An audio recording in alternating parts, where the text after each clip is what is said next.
Maid quit her job, so the prince went to her door.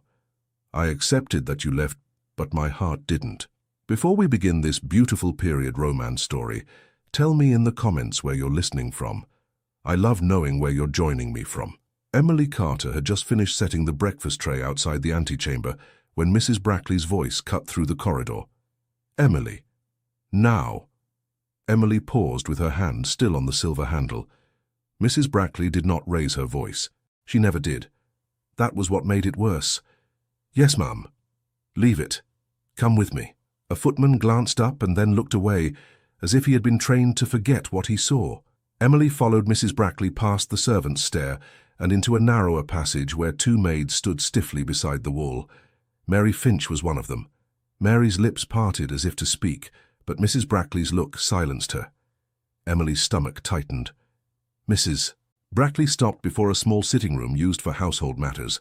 The door was open. Inside, Lady Beatrice Wickliffe sat with her hands folded in her lap. She looked like a portrait that had learned to breathe. Emily did a proper curtsy. My lady. Lady Beatrice's smile held no warmth. Miss Carter. The use of her surname landed like a pin. Emily kept her eyes steady. Is something required of me? Mrs. Brackley moved to the side of the room, a ledger tucked under her arm. Two other servants stood near the far wall, a kitchen maid Emily barely knew, and an older footman whose expression was carved into neutrality.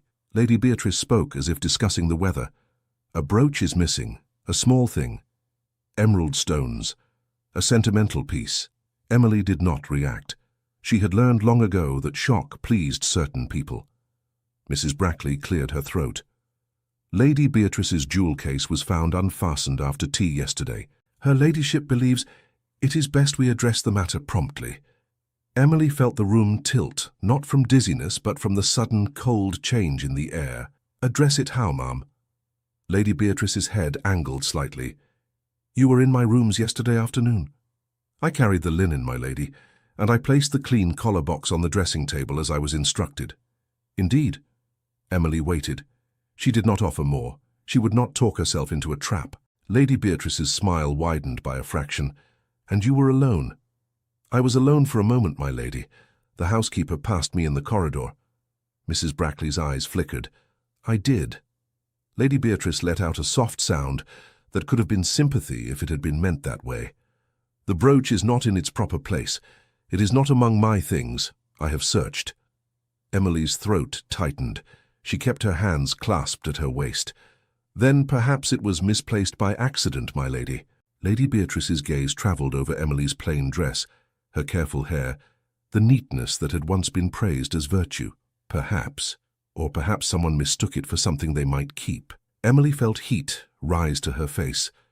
Not guilt, humiliation, the kind that came when someone decided your character for you. Mrs. Brackley opened the ledger. Her voice was steady, almost kind. Emily, we are required to follow procedure. It will be quick. It will be discreet. Discreet, with witnesses lined against the wall. Emily's fingers curled tighter, then relaxed. She could not show trembling. She would not give them that. What procedure, ma'am? She asked quietly.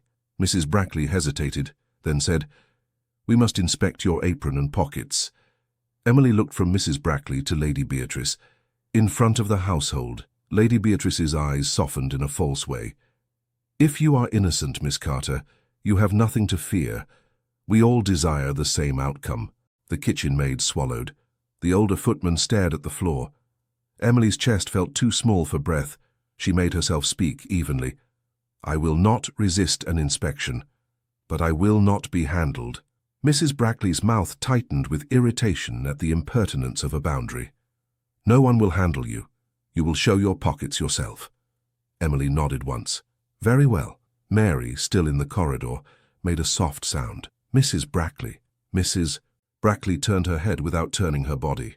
Mary, remain where you are. Mary's eyes met Emily's. They were wide, shining, helpless. Emily gave her the smallest shake of the head. Do not now, not here. Lady Beatrice leaned back in her chair as if settling in for a performance. Proceed. Emily stepped forward into the center of the room. She untied the strings of her apron slowly, carefully. Every movement felt watched. She laid the apron on the table as if placing a fragile thing. Mrs. Brackley's voice stayed flat. "Turn out your pockets." Emily reached into the right pocket of her skirt. Coins. A small folded scrap of paper with a list of errands. She placed them on the table. Then the left pocket, a thimble, 2 pins, a length of thread wound neatly. Lady Beatrice's gaze sharpened. "That thimble is silver." Emily kept her eyes on her own hands. "It is mine, my lady. I purchased it with my wages." "With a servant's wages?" Lady Beatrice asked, light and amused. Emily set the thimble down with care. "I saved." Mrs. Brackley leaned closer, inspecting the items as if any of them could transform into emeralds under pressure. "No brooch," she said. Lady Beatrice sighed as though disappointed by the inconvenience of being wrong. "Then perhaps it is hidden elsewhere." Mrs. Brackley's eyes flicked up. "We have followed the procedure we may follow with propriety, my lady." Propriety. Emily tasted the word. Propriety was what protected those who held power. For the rest, it was a rope. Lady Beatrice did not argue. She merely looked at Emily again, slow and deliberate. "You understand, Miss Carter, that in matters of this sort, trust is delicate." Emily's voice came out quiet and steady. "I understand, my lady." Lady Beatrice stood, smoothing her gloves. "How fortunate. Then you will also understand that I should prefer you not to attend my rooms until this is resolved." Resolved. As if innocence was not resolution enough. Mrs. Brackley nodded briskly. "Emily will be reassigned for the time being." Emily turned her face slightly toward Mrs. Brackley. "Am I dismissed?" Mrs. Brackley's jaw worked once. "You may go." Emily gathered her things with slow dignity. Her hands wanted to shake. She refused. She retied her apron and placed the thimble back in her pocket. As she stepped to the doorway, Mary shifted, as if to move toward her. Mrs. Brackley's look kept Mary pinned. Emily passed through the corridor as though her body belonged to someone else. Her ears caught whispers that weren't quite whispers. Lady Beatrice's brooch. Emerald stones. Poor thing, to be inspected. Or perhaps not so poor. Emily kept walking. Her cheeks burned. She did not run. She would not give them the satisfaction of believing they had chased her. A door opened ahead. Boots sounded on the polished floor. A calm, male voice spoke to someone out of sight. "Where is Lord Ashford? I asked for him." A footman answered quickly. "In the library, Your Highness." Emily's steps slowed before she could stop herself. The corridor narrowed. The air seemed to tighten. Prince Edward Hawthorne appeared, turning the corner with measured pace. He wore no crown, only the quiet authority of someone born into certainty, yet his eyes, when they landed on Emily, did not hold certainty at all. He stopped. Emily curtsied without thinking. "Your Highness." Edward's gaze moved past her to Mrs. Brackley, who stood a few steps behind, stiff as a pillar. His voice remained polite. "Mrs. Brackley, is there a difficulty?" Mrs. Brackley inclined her head.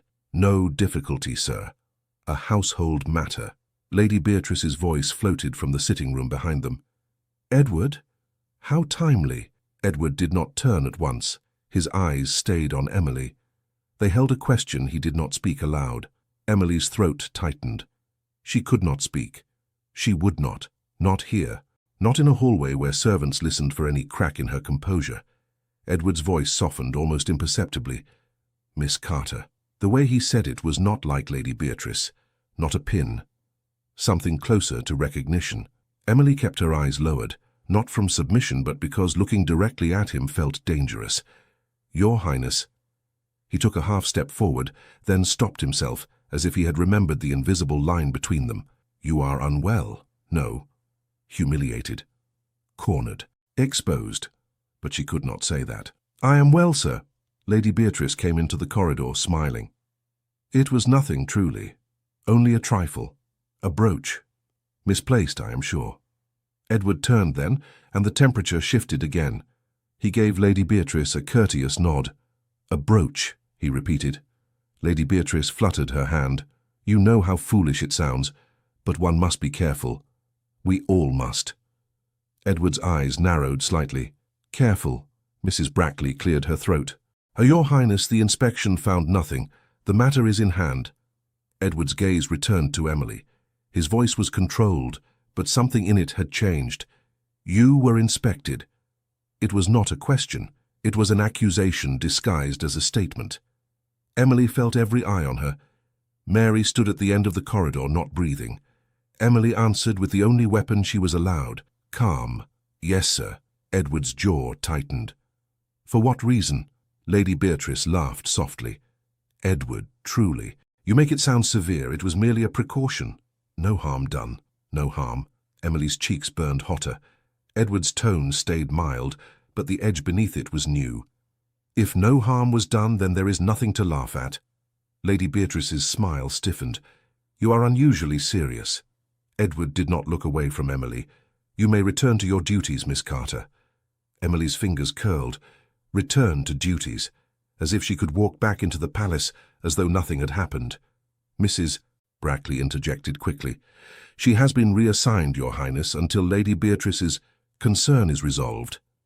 Edward's eyes flicked to Mrs. Brackley. Reassigned. Lady Beatrice stepped closer, her tone turning sweet again. Edward, it is for the comfort of the household. She is a good girl, no doubt, but trust is delicate. Emily lifted her chin a fraction. She could not stop herself. Edward saw it. His gaze caught on that small act of refusal to bend. For a heartbeat, he looked as though he might say something that would shatter the room. Then he glanced down the corridor, at the servants watching, at the rules pressing in from every direction. He inhaled. When he spoke again, his words were careful. I see. Emily curtsied again. It felt like swallowing a stone. If you will excuse me, Your Highness. Edward's voice came quietly, meant only for her. Miss Carter. She paused, though she knew she should not. His eyes searched her face, trying to find an explanation he had no right to ask for. Are you certain you are well? Emily felt her composure wobble at the kindness he did not know he was offering. She steadied herself quickly, like a hand correcting a candle before it toppled. I am certain, sir. Then she walked past him. She did not look back. She did not allow herself to see whether he watched her go. In the servants' hall later, the air hummed with contained voices and pretending not to stare. Emily moved as if on a narrow plank over deep water. Mary found her near the pantry shelves, her eyes bright with unshed tears. Emily lifted a hand. Not here. Mary swallowed and leaned in anyway, speaking low. They had no right. Emily's mouth tightened. They have every right they choose to take. Mary shook her head fiercely. You did nothing. I know. Mary reached for her wrist, then seemed to remember she should not touch her friend, as if seeking comfort were disobedience. Her hand hovered, then dropped. What will you do? Mary whispered. Emily stared at the shelves, at the orderly jars, at the labels written in careful hand. Order everywhere, even in cruelty. I will finish my shift, Emily said. Mary blinked. Finish your shift? Emily turned her face toward her. Her voice was quiet, but it did not tremble. I will not give them the story they want. I will not run down the stairs with my apron half tied. Mary's eyes filled. Emily, please. Tell Mrs. Brackley. No, Emily said. She chose her side. Mary's lips pressed together. And the prince. He looked as though he... Emily cut her off softly. Do not place your hopes there. Mary's breath hitched. Why not? Because hope in a palace was a kind of foolishness that broke you. Because he was a prince and she was a maid, and the world did not change because a man looked troubled. Emily did not say any of that. She only said, because I cannot afford to be wrong. Her day continued in small tasks that felt suddenly heavy. Carrying linens, polishing a rail, answering bells. Every footstep seemed louder than it used to be, as if the palace itself had learned to listen for her weakness. She passed Lady Beatrice once in a corridor. Lady Beatrice did not stop her. She did not address her. She only looked at her and smiled like someone admiring a dress that no longer fit. Later, Mrs. Brackley called Emily into her office. Mrs. Brackley did not invite her to sit. You have done well to remain composed, she said, as if composure were payment. Emily stood straight. I was innocent, ma'am. Mrs. Brackley's expression tightened. Innocence is not the only matter. It is the appearance of respectability, Emily supplied. Mrs. Brackley's eyes flashed. Mind your tone. Emily kept her voice even. Yes, ma'am. Mrs. Brackley tapped the ledger with her finger. Lady Beatrice is sensitive.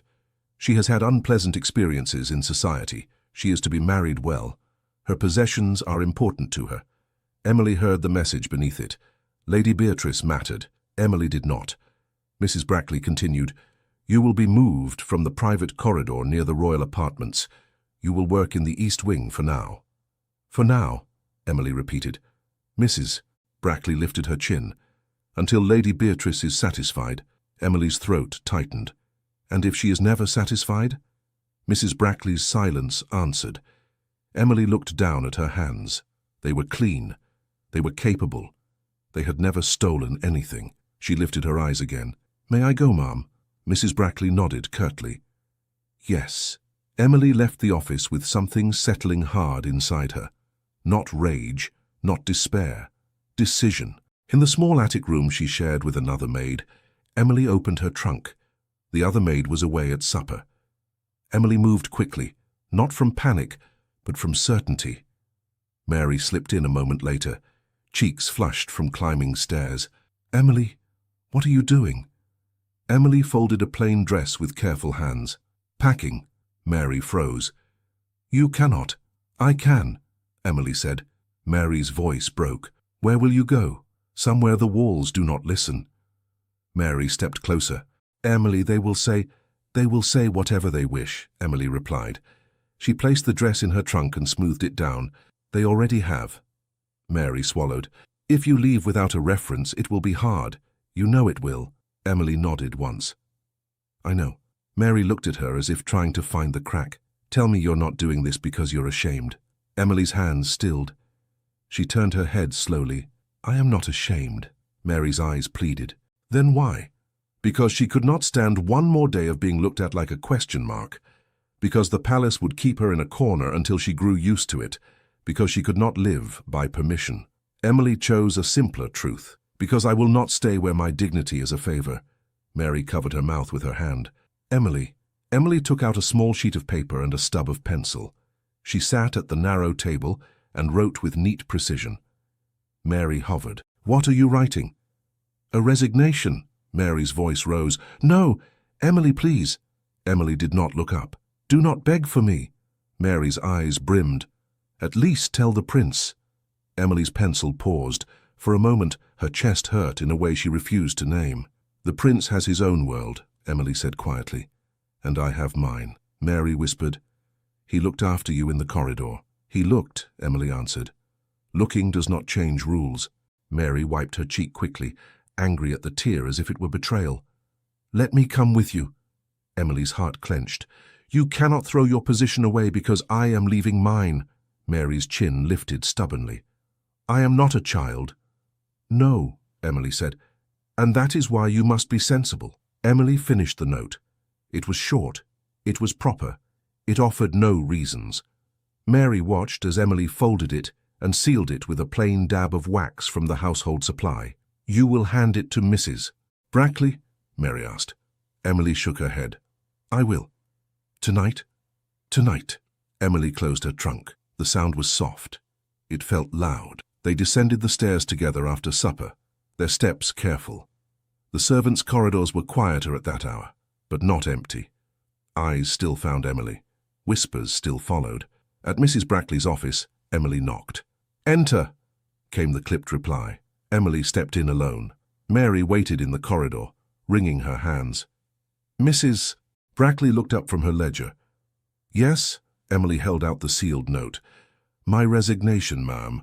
Mrs. Brackley stared at it as though it were an insult. "You are resigning." "Yes, ma'am." Mrs. Brackley's face hardened. "This is impulsive." "It is considered," Emily replied. Mrs. Brackley's voice sharpened. "Do you realize what you are doing? Without a reference, you will—" "I realize," Emily said. Mrs. Brackley took the note slowly, as if touching it might stain her. "Is this because of Lady Beatrice?" Emily kept her posture straight. "It is because of what was permitted." Mrs. Brackley's nostrils flared. "You should be grateful you are not dismissed." Emily's mouth tightened. "Gratitude is not required for being treated unfairly." Mrs. Brackley's eyes flashed. "Mind yourself." Emily felt fear stir and then fade. Fear had power only when you still wanted what they controlled. "I have minded myself," Emily said softly. For years. Mrs. Brackley snapped the seal open and read quickly. Her expression changed from irritation to something colder. So, she said, folding the paper again, you leave at once. Emily nodded. Tonight. Mrs. Brackley's voice was flat. Very well. I will note that you departed by your own choice. As you should, Emily answered. Mrs. Brackley leaned back in her chair. You will regret this. Emily inclined her head, a controlled echo of every curtsy she had ever given. Perhaps. Good evening, ma'am. She walked out before her composure could crack. Mary grabbed her hand in the corridor and held on, no longer caring if someone saw. Emily. Emily squeezed her fingers once, then released. I must go. Mary's voice trembled. At least wait until morning. Let the night pass. Let them cool. Let the prince... Emily stopped walking. She looked at Mary fully now, and her voice remained gentle, because Mary did not deserve the sharpness that others did. Mary, she said, if I stay one more night, I will stay one more week.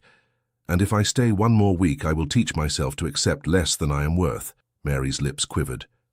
You are worth more than all of them. Emily smiled faintly, the kind of smile that did not reach her eyes. Then I must live like it. They reached the servants' entrance where the evening air slipped in, cold and honest. Emily had a small carpet bag in her hand now. Not much. Only what she owned. A footman at the door looked at her, then looked away quickly. Leaving, Miss Carter? Yes, Emily said. Will you return? Emily held his gaze. No. Outside, the palace felt like another world behind her. The street was quieter than London would be, but it held the same truth. No one would protect her here unless she protected herself. Mary followed her to the gate, hands clasped. Write to me. I will, Emily promised. Mary whispered, and if you need anything... I will find a way, Emily said because she had to. Mary swallowed hard. Emily reached up and touched Mary's cheek quickly, a sisterly gesture, brief and brave. Do not let them teach you to shrink. Mary nodded, tears spilling despite her fight. Emily turned away before her own eyes betrayed her. She walked down the path, and with each step, she felt the palace's grip loosen. It should have felt like victory. Instead, it felt like stepping off a ledge and trusting the air. Behind her, a door opened. Footsteps sounded on stone. Miss Carter. Emily's breath caught. She did not turn at once. She could not. The voice was unmistakable. She turned slowly. Prince Edward stood just beyond the gate, without the crowd of attendants that usually trailed him. His coat was buttoned, his posture controlled, but his face was not. His eyes were intent, troubled, as if he had been searching the halls and found only silence. Your Highness, Emily said, and curtsied automatically. Edward's gaze flicked to the bag in her hand. You are leaving? Yes, sir. His jaw tightened. Tonight? Yes, sir. He stepped closer to the gate but did not cross it. He did not touch the latch. He kept a distance that spoke of rule and restraint. Why? He asked. Emily's throat tightened. For a moment she almost told him everything. The humiliation, the witnesses, the way Lady Beatrice smiled when the inspection found nothing, as though innocence were merely inconvenient. But the palace walls were close. Servants moved in the distance. The night carried sound. Emily chose the only safe answer. It is best, sir. Edward's voice softened. Best for whom? Emily looked at his face. At the conflict he did not hide well enough.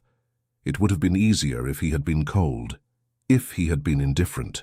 It is best for me, she said carefully. Edward's eyes narrowed slightly, not with suspicion but with frustration at his own limits. Mrs. Brackley allowed this.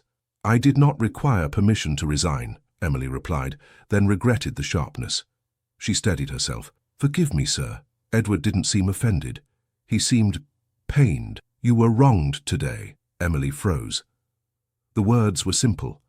They were also everything. She forced her voice to remain calm.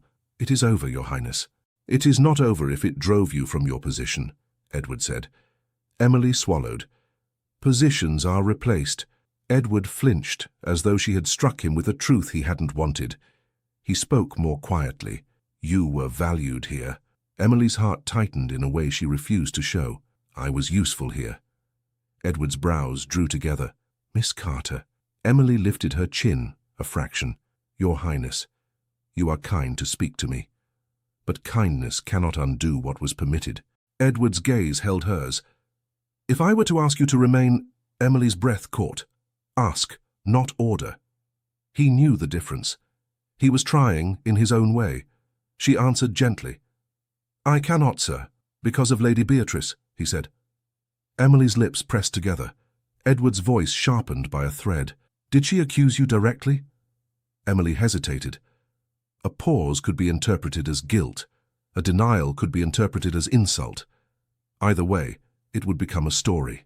She was concerned about her property, Emily said. Edward's eyes darkened. And you were made to stand before witnesses. Emily could not hide her surprise. How did you— I saw enough, he said. A silence stretched. The gate stood between them like a confession neither could make. Edward's hand lifted slightly, then fell back to his side. Where will you go? To London, Emily said. Do you have family? He asked.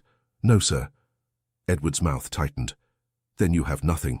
Emily let out a small breath. I have myself. Something softened in his expression, and it frightened her more than Lady Beatrice's smile had, because softness could make a woman careless. Edward's voice lowered. If you require assistance, you may send word. Emily held his gaze. That would not be proper, sir. His mouth tightened as if he disliked the word. Sometimes propriety is used as a chain. Emily's throat tightened again. Perhaps. But it is the chain that will be used against us both if I pretend it does not exist.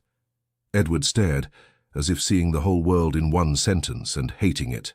I am sorry, he said, and the sincerity in it made Emily's chest ache. She curtsied once more, deeper this time, not because he demanded it, but because she needed the ritual to hold herself together. Good evening, Your Highness. Edward did not move. Good evening, Miss Carter. Emily turned away. She walked into the night without looking back, because if she looked back, she might not keep walking. Hours later, Edward stood in his rooms, the palace quiet around him. The hush felt heavier now, as if the walls themselves had noticed a missing sound. Showing weakness was forbidden. He had been taught that since childhood, yet the corridor scene replayed in his mind.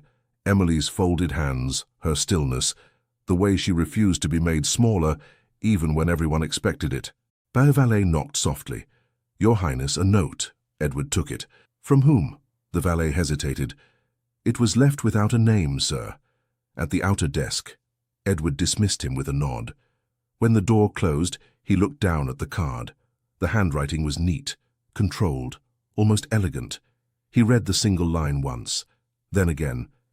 If your Highness wishes to know why the maid left, ask who profits from her shame. The London air did not greet Emily Carter with welcome. It simply moved around her, as if she were one more figure among thousands, and that, oddly, was a relief. She walked with her carpetbag held close, her shoulders straight, her eyes forward. She had an address Mary once whispered to her long ago, the name of a lodging house where servants sometimes went when positions ended. It was not respectable enough to be proud of. It was respectable enough to survive in. At the door of the building, a woman with a sharp nose and a sharper gaze looked her up and down. You want a room? The woman said, not asking. Yes, ma'am. Name? Emily Carter. The woman's eyes narrowed. Occupation? I was in service. Was, the woman repeated, meaning you are not now. I will be, Emily said. The woman's mouth twitched, as if she disliked confidence in someone who did not own it by title. I don't take trouble. I am not trouble. They all say that. Emily opened her carpetbag and drew out a small purse. She did not show how light it was. How much for a week? Emily asked. The woman held out her hand. Pay first, then questions. Emily counted coin into her palm, careful not to hurry. Haste looked like desperation. The woman weighed the coins as if deciding whether Emily was worth the space. Top floor, small room, no visitors, no cooking. You want hot water, you pay extra. Yes, ma'am. The woman stepped aside. Mrs. Pritchard, she said abruptly, as if bestowing her name were a warning. You'll keep your boots clean on my stairs. Emily nodded. I will. The stairway creaked under her careful steps. Her room was narrow, with a bed that looked older than she was, and a chair that had learned to tilt. But it had a door that closed, and for the first time in months, she was alone without being watched. She set her bag down and sat on the bed. Her hands rested in her lap, perfectly still. Then her breath left her in a slow, controlled stream, as if she had been holding it since the palace gate. A soft knock came. Emily stiffened. Mary was not here. No one knew her here. She stood and opened the door a few inches. A young woman in a plain dress stood with a pail in one hand. "Water's extra," she said immediately. "Mrs. Pritchard sent me to ask if you want it." Emily's shoulders eased. "Not tonight, thank you." The young woman glanced at Emily's hands, at the neatness of her hair, and softened. "First night?" "Yes." "You'll want work quick," the girl said, lowering her voice. "No one lasts long on savings." "I know," Emily replied. The girl hesitated. "If you sew, there's a place on Hanbury Street. They take mending, but they pay little."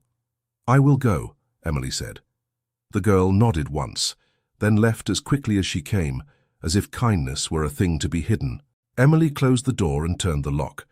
She unpacked only what was necessary: a spare dress, a comb, the silver thimble she had bought with her own wages, the one Lady Beatrice had looked at as though it were stolen simply because it shone. Emily placed the thimble on the small table. She stared at it, then picked it up and slipped it into her pocket. A tool, not a prize, not something to be questioned about. In the morning, she dressed plainly and went out before the city fully woke. Hanbury Street was already alive with movement. Emily followed directions through alleys and past shop windows that showed goods meant for people who did not count pennies. At the dressmaker's door, a bell chimed when she entered. A man behind a counter glanced up and then back down, as if Emily's presence interrupted the importance of his own attention. "Yes," he said. "I am seeking work," Emily replied.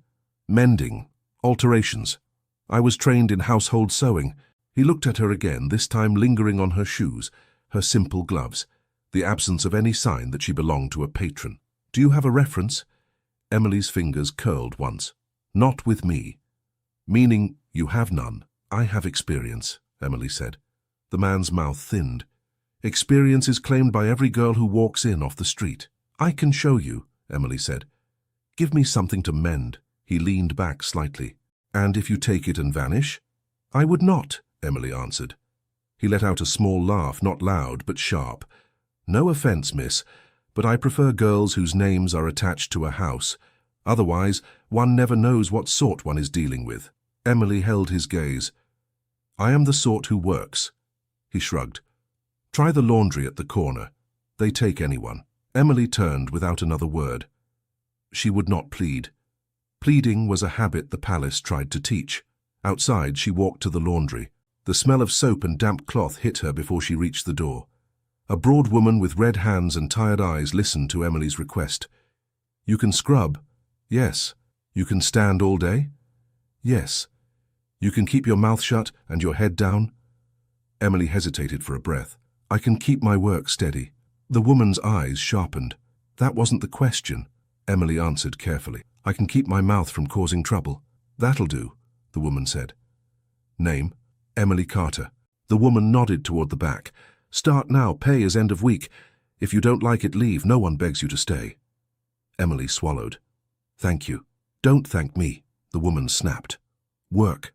In the steaming room, Emily tied her sleeves up and set her hands to cloth that did not belong to her. The work was harder than palace duties. It was also honest in a way that felt almost clean. Water did not judge her. Soap did not accuse her. By midday, her arms ached. Her stomach tightened with hunger she refused to admit. A younger worker beside her glanced over. "You're new?" "Yes." "You talk proper," the girl observed, not accusing, just noticing. Emily kept scrubbing. "I was in service," the girl snorted. "Fancy place?" Emily didn't answer. "That means yes," the girl said. "They toss you out?" Emily's jaw tightened. "I left." "Left," the girl repeated, skeptical. "People don't leave fancy places unless they're forced." Emily rinsed a sheet with steady hands. "Sometimes people leave because staying costs too much." The girl studied her for a moment. "Name's Tess. Don't let Mrs. Grady see you pause. She bites." "I won't pause," Emily said. Tess leaned closer, lower voice. "You have a place to sleep?" "A lodging house." Tess nodded sympathetically. Pay ahead if you can. Those women don't wait. They smile while they throw your things in the street. Emily's grip tightened on the cloth. I will pay. At the end of the day, when Emily stepped out, her hands were raw and her feet heavy. She walked to a small shop and asked for bread. The shopkeeper's eyes flicked to her hands, then to her face. He hesitated just long enough for her to feel the judgment settle on her shoulders. How much? Emily asked. He named a price that was higher than it should have been. Emily's eyes narrowed. That is not the usual cost. He lifted his brows. Usual for whom? Emily took a breath. For anyone. He leaned forward slightly. You want it or not? Emily could have argued. She could have caused a scene. A scene was the fastest way to become unsafe in London. She counted the coin and placed it on the counter. I want it. He handed the bread over, as though doing her a favor. Next. Emily left with the bread under her arm. Her cheeks were hot again, and she hated how familiar that heat felt. Back at Mrs. Pritchard's lodging house, she climbed the stairs slowly. On the second floor, she heard laughter behind a door, a man's voice and a woman's. She kept her gaze fixed ahead. Mrs. Pritchard stood at the top of the stairs, arms folded. You're late, Mrs. Pritchard said. I was working, Emily replied. Mrs. Pritchard's eyes dipped to the loaf. You pay extra if you eat in your room. I won't, Emily said. Mrs. Pritchard watched her a moment longer, then stepped aside. See that you don't. Inside her room, Emily sat on the bed and ate slowly. She refused to wolf it down. Hunger was not a reason to abandon manners. Manners were sometimes the only thing between a woman and being treated like an object. She drank water, then lay back, staring at the ceiling. In the palace, even at this hour, there would be quiet footsteps, soft voices, a bell, a door closing with discretion. Here there were sounds she did not know, voices she did not trust, and the steady knowledge that if she fell ill, no one would soften for her. She pressed her hand to her pocket, feeling the thimble, a small circle of silver, a reminder that she had bought one thing in her life solely because she wanted it. The next days blurred into work and calculation. How much bread? How much rent? How much soap? How much to set aside in case the laundry dismissed her without warning? On the third day, Mrs. Grady, the laundry mistress, called Emily into the front room. Emily wiped her hands and stepped forward. Yes, ma'am. Mrs. Grady looked her over. You're quick. Yes, ma'am. You don't gossip. No, ma'am. Mrs. Grady grunted. You keep your eyes forward. That's smart. Emily waited. Mrs. Grady leaned in a fraction. But I don't like secrets. Emily's spine stiffened. I am not keeping secrets, ma'am. I simply work. Mrs. Grady's eyes narrowed. I had a man come by asking after you. Emily felt her stomach drop. A man? Not from here, Mrs. Grady said. Well-dressed, polite, didn't belong. Wanted to know if a girl named Emily Carter worked my tubs. Emily's throat tightened. What did you say? I said I don't discuss my girls, Mrs. Grady replied. Then he smiled like it didn't matter. That's the kind I don't like. Emily forced herself to breathe. Well-dressed, polite. It could be anyone, it could be trouble. Mrs. Grady tapped the counter. If you bring trouble, you go. I understand, Emily said. Mrs. Grady watched her. So is there trouble? Emily's mouth was dry. No, ma'am. Mrs. Grady held her gaze a moment longer, then waved her off. Back to work. Emily returned to the steaming room, but her mind had lost its steady rhythm. A man asking after her. She told herself it was not him. It would not be him. He was a prince. Princes did not chase maids into London, yet the corridor had held his voice. Miss Carter. The way he had said it, as if her name belonged to her, not to the house that employed her. She shook her head as if to clear it. Hope was a luxury. She could not afford it.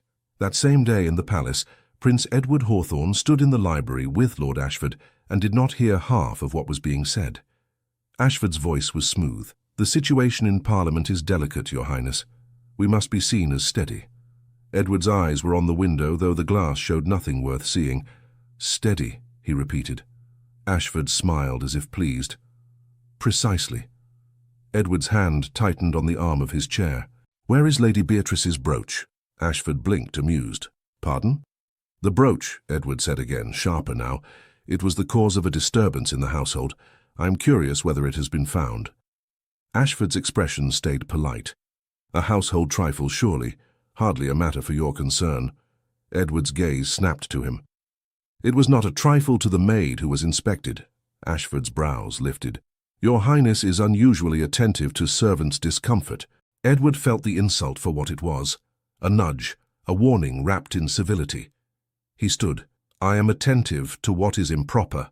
Ashford rose more slowly. "Improper," he echoed gently.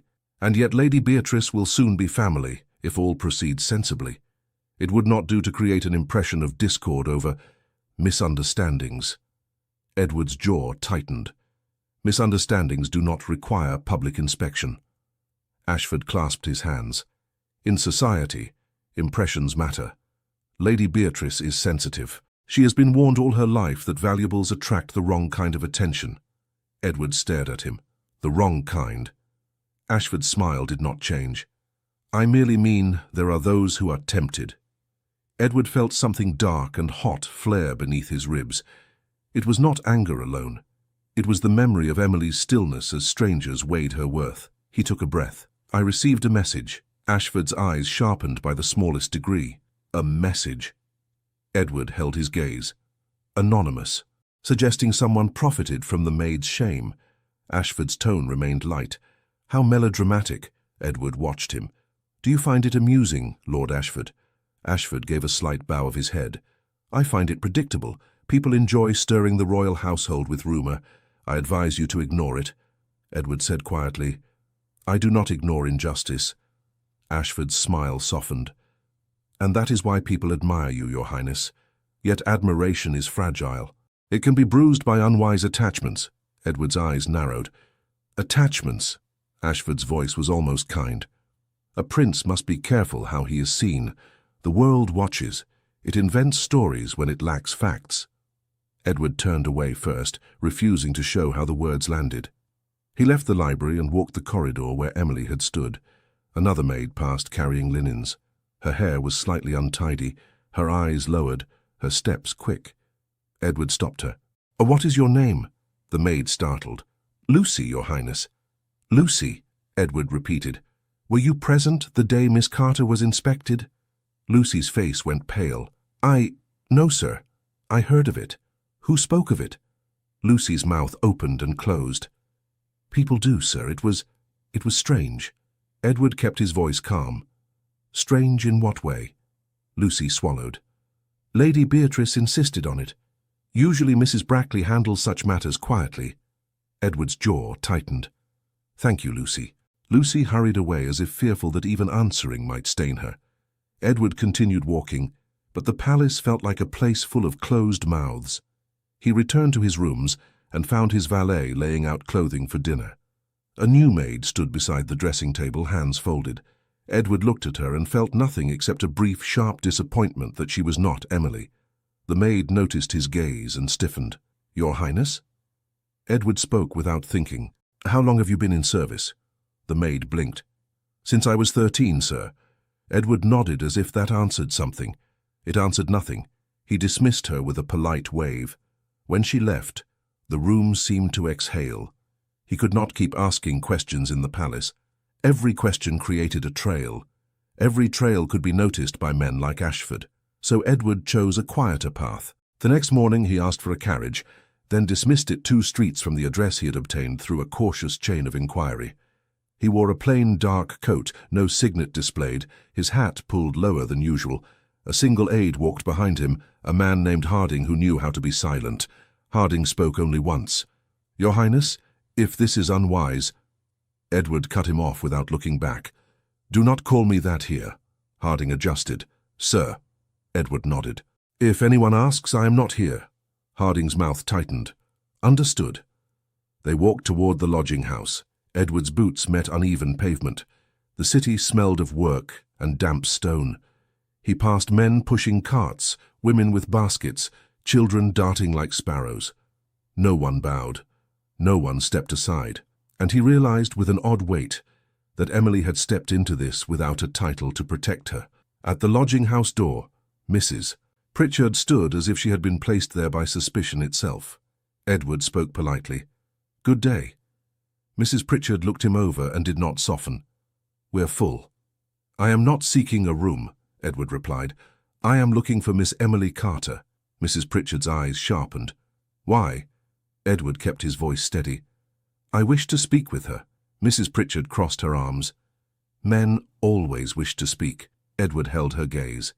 "Madam, I assure you my intentions are respectful." Mrs. Pritchard let out a short laugh.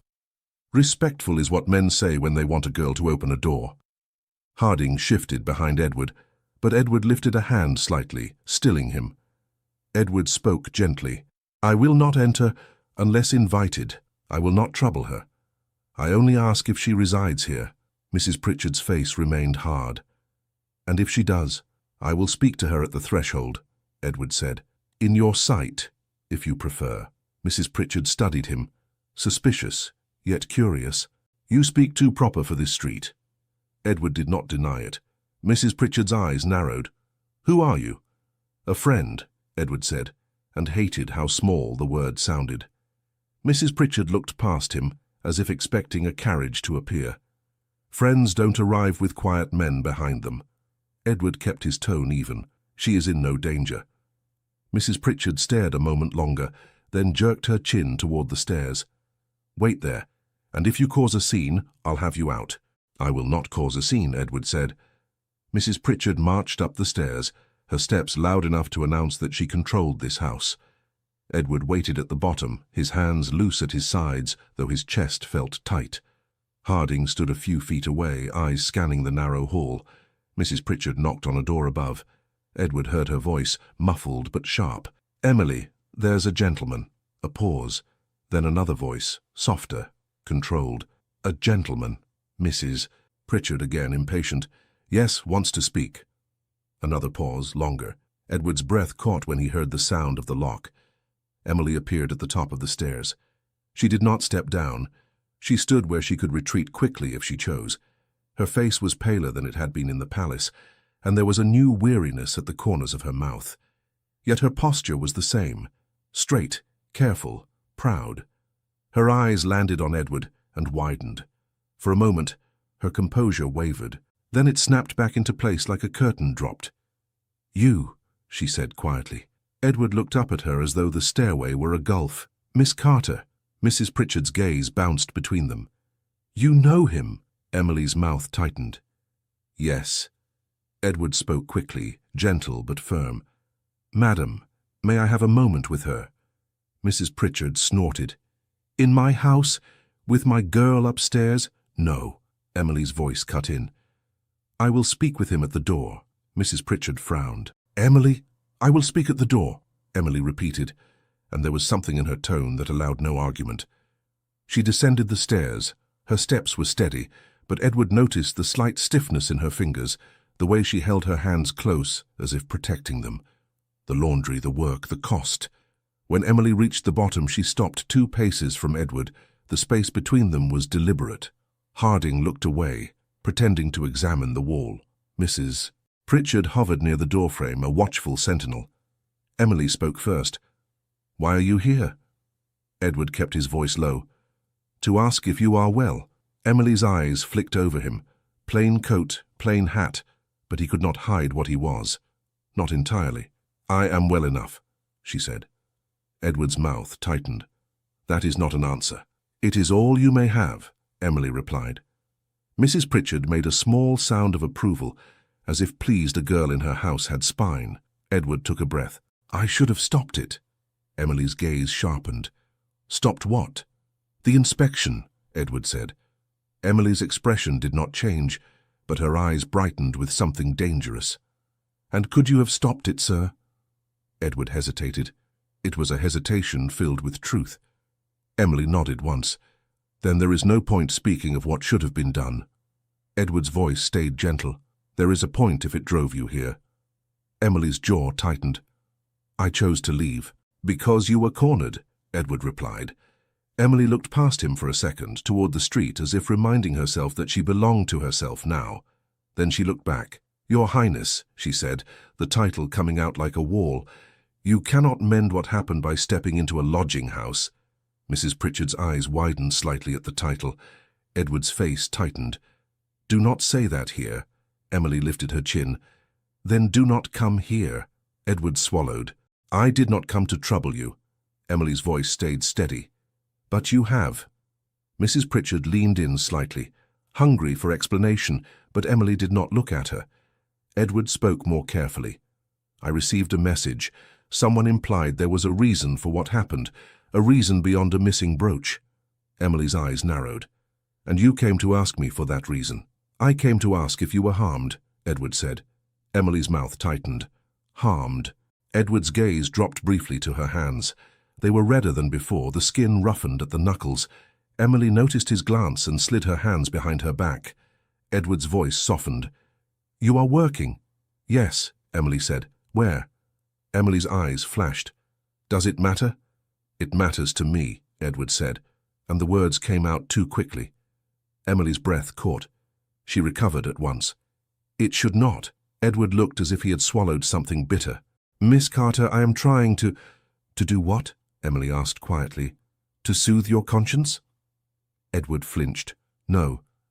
Emily's voice did not rise. It did not need to. "Then to what end?" Edward took a breath. His restraint trembled, but he held it. "To offer assistance."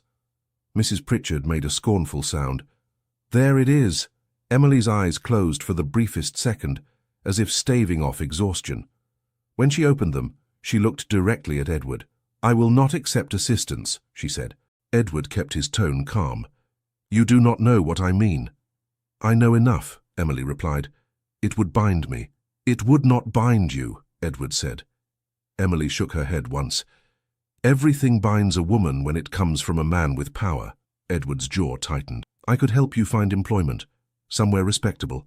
Emily's lips pressed together. "Respectable according to whom?" "According to those who would otherwise treat you unfairly," Edward answered. Emily's gaze sharpened. "Unfairly," Edward's voice lowered. "You are here alone." Emily's voice was steady. "I am not helpless." "I did not say you were," Edward replied quickly. "I am saying you should not have to endure this because someone used you as a spectacle." Emily's eyes flicked just once toward Mrs. Pritchard, then back to Edward. "And if you help me, what will they say?" Edward's throat worked. He knew. Emily continued, quiet but relentless. "They will say I left because I caught your attention. They will say I am here because you sent me. They will say any work I find is a gift not earned. They will take everything I do and fold it into a story that makes me small again." Edward stared at her. "You think I would allow that?" Emily answered softly. "You could not stop it in the palace." Mrs. Pritchard shifted, uncomfortable now, because the words were too honest for her hallway. Edward's voice tightened. "I am not a child under orders." Emily's gaze held his. "Then why are you standing here asking permission to be kind?" Edward went still. Harding behind him cleared his throat. "Sir." Edward lifted a hand again, silent command. Emily spoke with a gentleness that hurt more than sharpness would have. "You came here because you wanted to feel you had done something." Edward's eyes flashed. "I came here because I could not stop thinking about you." The hallway seemed to freeze. Mrs. Pritchard's mouth fell open slightly. Harding stared at the floor with sudden fascination. Emily's face did not soften. It did not harden either. It became still, like a door closed from the inside. "Do not say such things," she said quietly. Edward's voice dropped raw. "Why not?" "Because you will regret them," Emily replied. "And I will pay the cost of your regret." Edward stared at her, as if the words struck his ribs. Emily continued, controlled. "If you wish to make amends, do not come here again." Edward's hands clenched and released. "That is your command." "It is my boundary," Emily said. Edward's mouth tightened. "Then tell me what you need, and I will provide it without being seen." Emily shook her head. "No." "Why?" Edward asked, and for the first time his politeness cracked. Not into cruelty, into frustration. "Why refuse everything?" Emily met his gaze with a tired clarity. "Because if I accept, I will start believing I cannot stand without it." Edward's voice softened again. "You have already stood." Emily's breath trembled just slightly. She steadied it. "Then let me continue." Edward looked at her for a long moment. His expression held an argument. He could not speak without breaking every rule they both understood. Finally, he said quietly, "If you are in danger—" "I am not," Emily interrupted. "If someone threatens you, no one threatens me," she said. Edward's eyes searched hers. "You are lying." Emily did not blink. "I am protecting myself." Edward's jaw tightened. "From me." Emily's voice stayed calm. "From the world." Mrs. Pritchard huffed as if impatient with emotion. "If the talk is over, I've got stairs to scrub." Emily glanced at her. "Thank you, Mrs. Pritchard." Mrs. Pritchard blinked, startled by gratitude. "Don't thank me. Keep your door locked." Emily nodded once, then looked back at Edward. "I will return to my room," she said. "Good day." Edward took a half-step forward, then stopped, as if the threshold itself had teeth. "Miss Carter." Emily did not turn away yet. "Yes?" Edward's voice was low. "What happened with Lady Beatrice? Was it planned?" Emily's fingers tightened behind her back. "It does not matter." "It matters," Edward insisted. "If she used you—" Emily cut him off softly. "Your Highness, you cannot fight every injustice in London." Edward's eyes darkened. "I can fight this one." Emily's expression softened by the smallest degree, not into hope but into pity. "Then you will lose more than you think." Edward held her gaze. "What do you know that I do not?" Emily's mouth tightened. For a moment, she looked as if she might speak. Then her eyes flicked toward Harding, toward Mrs. Pritchard, toward the thin walls and the ears behind them. "I know enough to know I should not answer that," she said. Edward's shoulders went rigid. Emily added in a quieter voice meant only for him, "Please leave."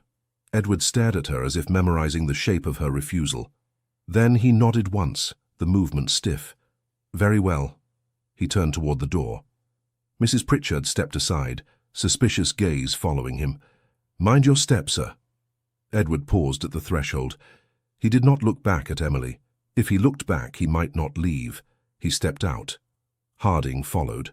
Emily stood in the hall for a heartbeat longer than she should have, listening to their footsteps fade. Then she moved as if nothing had happened. She climbed the stairs, entered her room, and shut the door. Only then did her hands come forward. They shook once, sharply, then stilled. She pressed her palm to her chest as if to hold something in place. "Fool," she whispered to herself, though she wasn't sure whom she meant. A knock came again, faster this time. Emily froze. She did not want another visitor. Not today, not ever. She opened the door a sliver.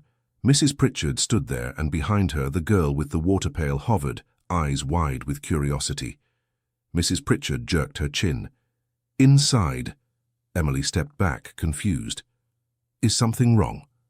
Mrs. Pritchard walked in without invitation, then shut the door with her own hand, as if protecting the room from gossip. "Who was he?" Mrs. Pritchard demanded. Emily kept her voice even. "A gentleman I once encountered." Mrs. Pritchard snorted. "Encountered? You called him Your Highness." Emily's stomach dropped.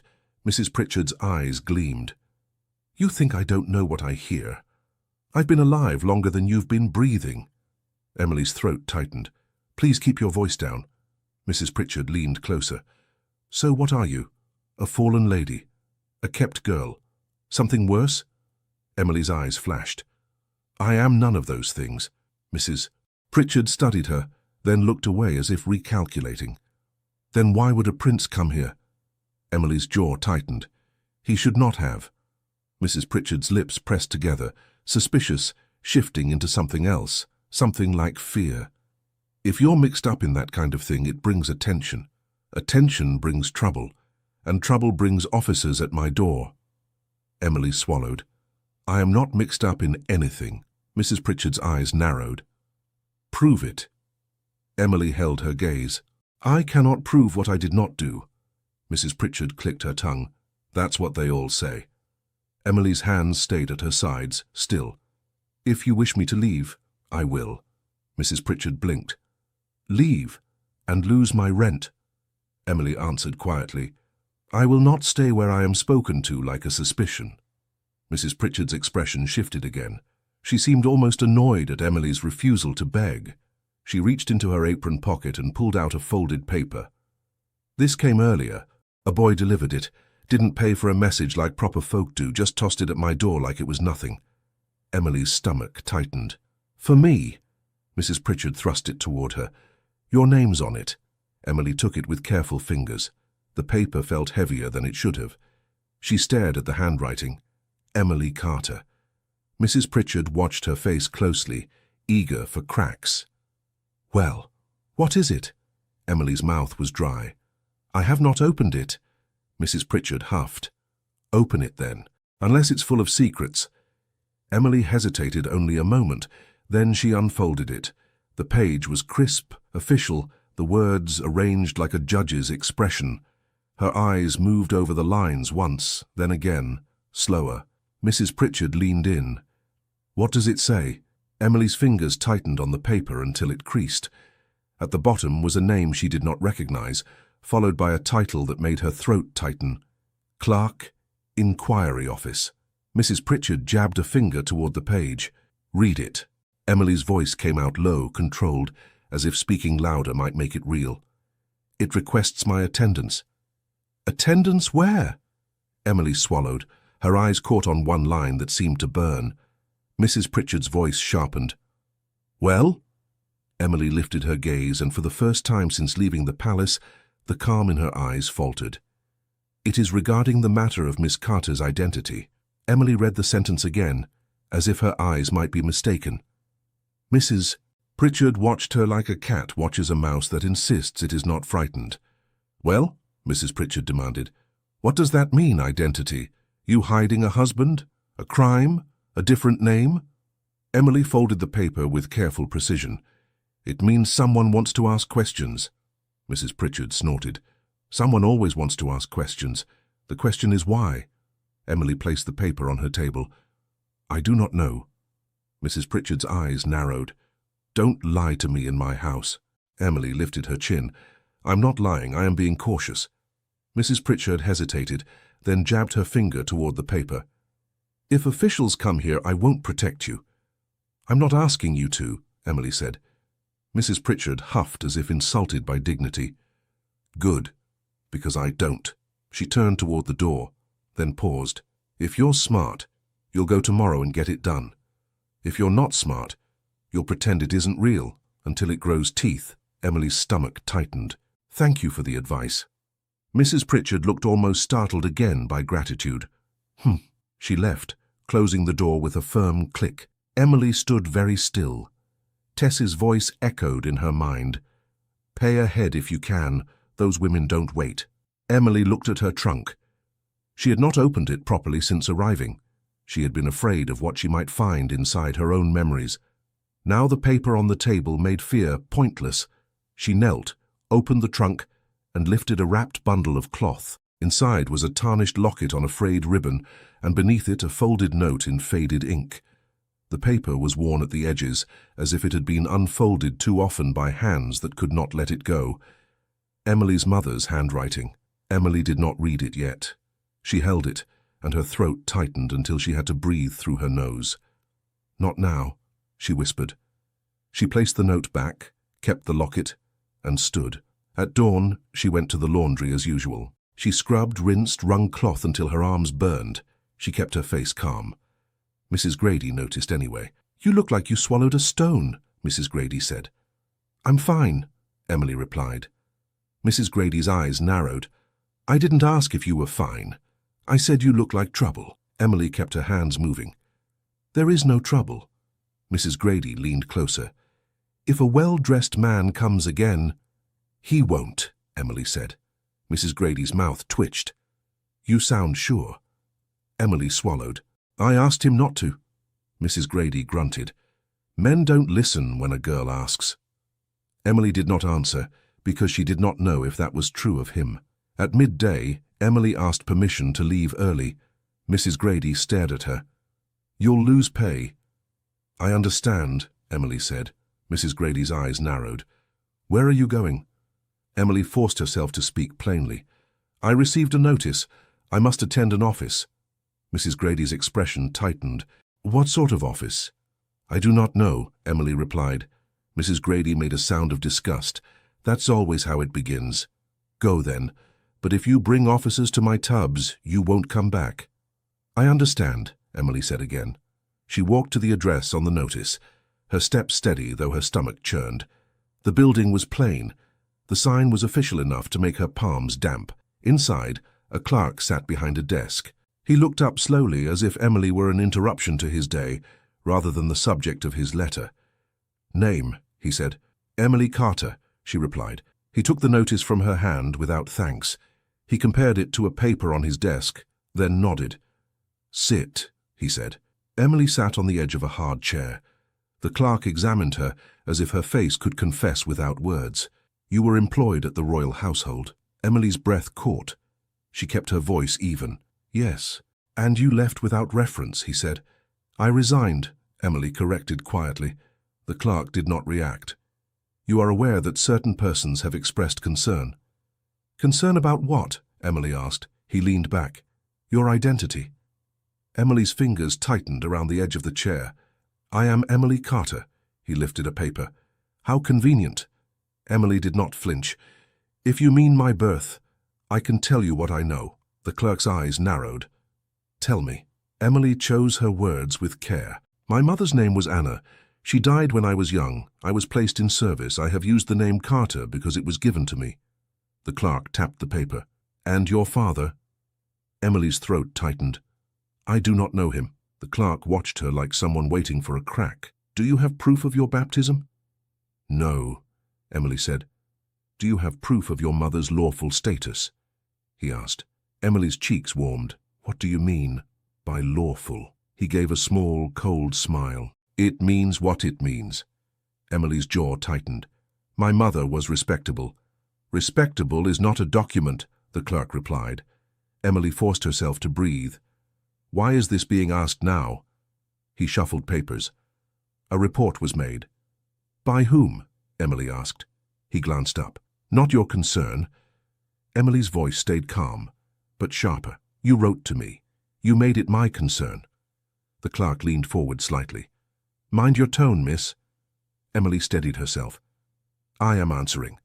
That is all." He studied her, then slid another sheet toward her. "Sign here. It states that you will make no claims against any persons of rank, and that you will not publish or repeat any story connected to the royal household." Emily stared at the page. "Publish?" The clerk's smile was thin. "People talk. It becomes messy. Those above prefer cleanliness." Emily's stomach dropped. "I have not spoken of the palace." "Keep it that way," he said. Emily looked at the paper. "This has nothing to do with my identity," he replied lightly. "Everything has to do with identity, miss. Who you are, what you are permitted to say, what you are permitted to be." Emily's fingers clenched. "I will not sign something I do not understand." The clerk's eyes hardened. "Then you will find your situation becomes complicated." Emily lifted her gaze. "Is that a threat?" He smiled again, as if amused that she could name it. "It is advice." Emily rose slowly. "I will seek counsel." The clerk's smile vanished. "Counsel costs money. You do not have it." Emily held his gaze. "I will still seek it." He leaned back, irritated now. "If you insist on being difficult, you may find employers less willing to hire you. Letters travel. Names travel." Emily's throat tightened, but she kept her voice level. "I have done nothing wrong." He shrugged, unconcerned. Wrong is often a matter of who speaks first. Emily picked up the notice and the unsigned document. "May I go?" The clerk waved a hand. "Go. Consider what you wish to protect." Emily walked out with her head high but her stomach twisting. In the street, she did not allow herself to run. Running would make her look guilty. Running would invite pursuit. She went straight back to her lodging, locked her door and set the papers on the table. Only then did she open the locket. Inside was a small curl of hair and a tiny scrap of paper folded nearly to nothing. She unfolded it carefully. The ink had faded, but the writing remained legible. A name, not Carter. Another name entirely. A surname that sounded like a house with pillars, like a title, like a world she had never been permitted to step into. Emily's mouth went dry. She grabbed the old note beneath the locket and unfolded it with trembling fingers. Her mother's words, written quickly, as if time had been chased. "Emily, if anyone asks, you say nothing. You say you are safe. You say you are plain. If you speak the name, you will awaken those who prefer you unseen. Emily's breath caught. A knock rattled her door. She froze. Another knock, firmer. "Emily!" Mrs. Pritchard called. "Open up!" Emily hid the locket and the note back in the trunk, shoved it closed and opened the door a crack. Mrs. Pritchard stood there, eyes sharp. Someone came. Emily's heart jolted. "Who?" "A boy," Mrs. Pritchard said. "Said it's urgent. Left this." She shoved a small envelope into Emily's hand. Emily stared at it. No name. No seal that she recognized. Only her own written in neat, controlled letters. Mrs. Pritchard's eyes flicked to Emily's face. "Well, you going to open it or stare it to death?" Emily did not answer. She closed the door gently, then opened the envelope with careful fingers. Inside was a single line. "Stop asking questions. Stop refusing signatures. Keep your name small." Emily's skin went cold. There was no signature, no threat spelled out in vulgar terms. It did not need to be. Emily pressed the paper to the table to stop her hands from shaking. A quiet tap sounded again, softer this time, as if the visitor did not want Mrs. Pritchard to hear. Emily's breath caught. She moved to the door and opened it quickly, expecting trouble. Tess stood there, glancing up and down the hallway. "Why are you here?" Emily whispered.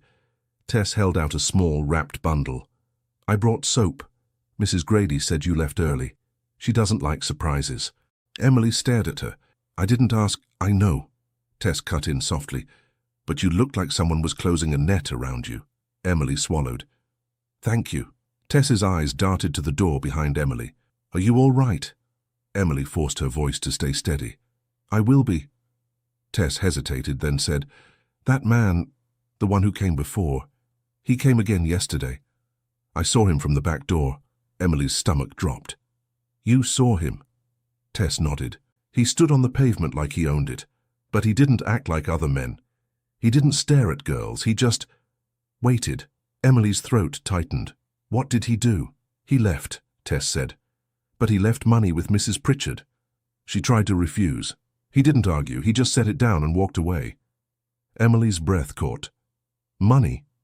Tess shrugged. "For rent, maybe, or for silence. Who knows?" Emily felt heat rise in her cheeks. "She accepted it?" Tess grimaced. "Mrs. Pritchard accepts coins the way she breathes. Don't look shocked." Emily's voice tightened. "I did not ask him to do that." Tess leaned in. "Then you should tell him to stop, because people will talk." Emily's heart clenched. "People already talk." Tess nodded with grim sympathy. "Then don't feed them." Emily took the soap, hands stiff. "Thank you." Tess hesitated. "If you need someone to stand with you." Emily's throat tightened. Kindness felt dangerous now. "I appreciate it, truly, but do not involve yourself." Tess frowned. "You sound like you're already afraid." Emily forced a small, controlled smile. "I am careful." Tess studied her, then nodded once. "Careful is smart." She turned to leave, then paused. "If that gentleman comes again, don't let him in. Not because he's bad, because the street is." Emily's mouth tightened. "I won't." When Tess left, Emily shut her door and pressed her forehead to it. She could not stay in this narrow space between silence and ruin, and she could not ask him for help. Not after refusing so firmly, not after warning him away. Yet the letter at the office and the note in her room made one thing clear. She had been found. That evening, Edward sat through dinner with Lady Beatrice and spoke as little as he could without becoming rude.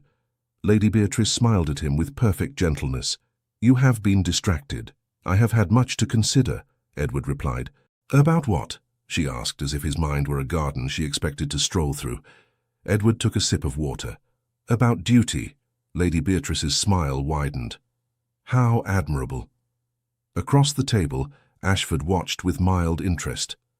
Lady Beatrice continued sweetly. "I have decided we should host a small gathering next week. A few important families.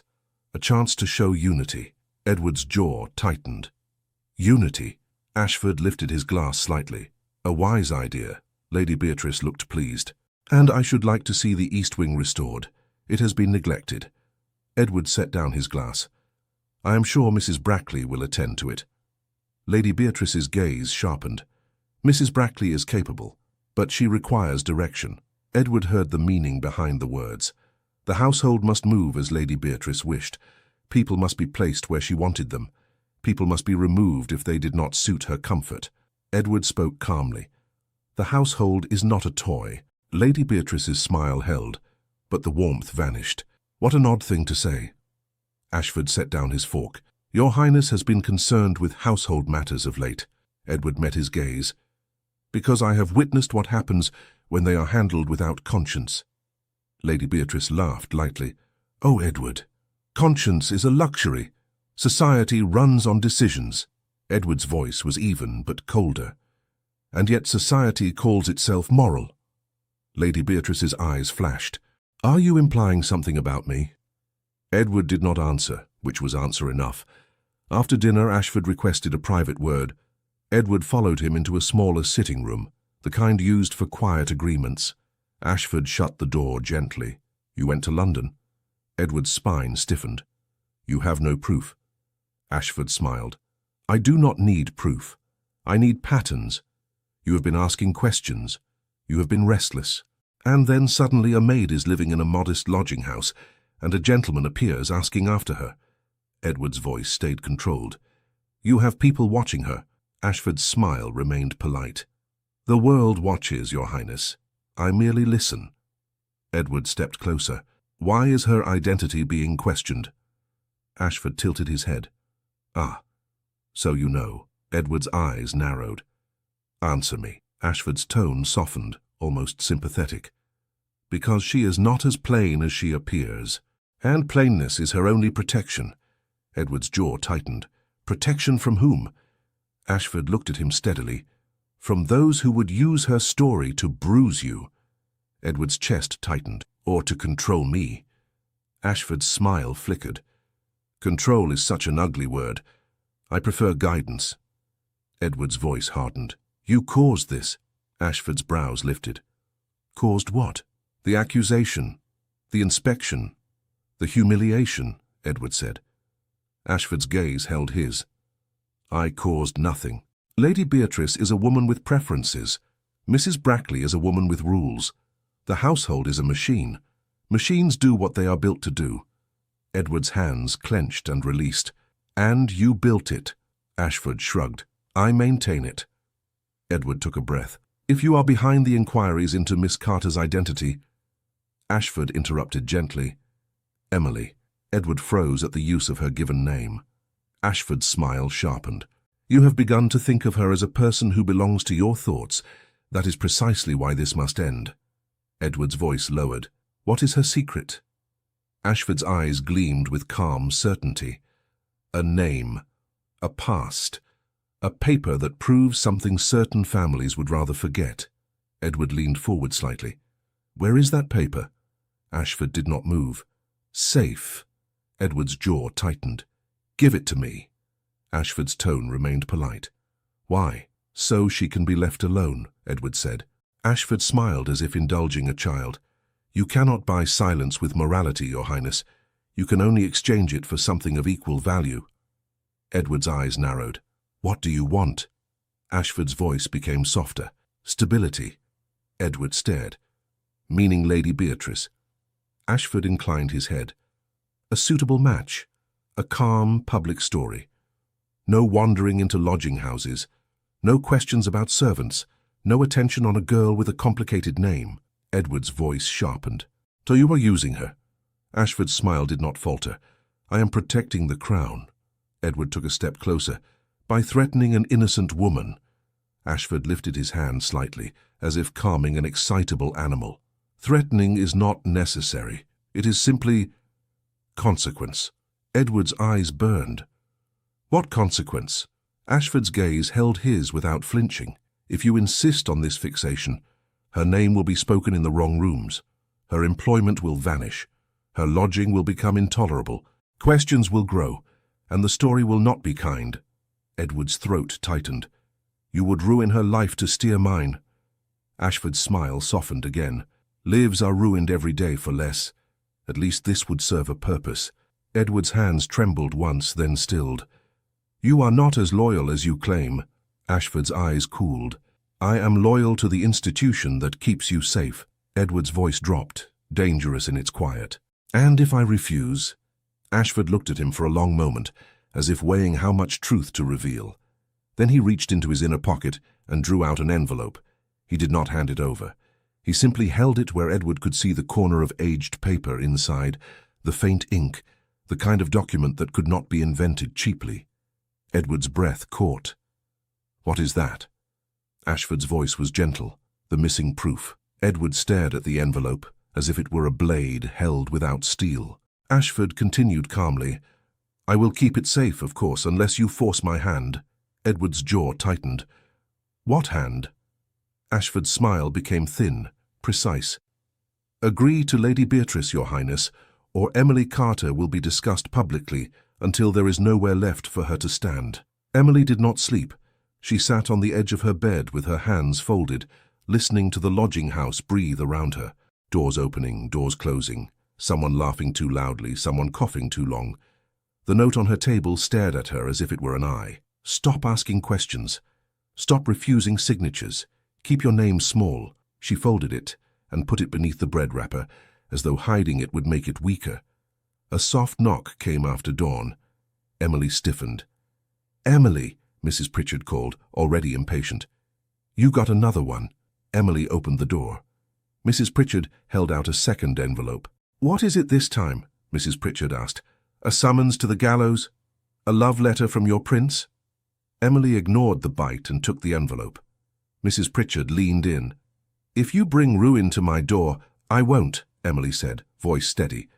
Mrs. Pritchard snorted. We'll see. Emily shut the door and opened the envelope. This one was not anonymous.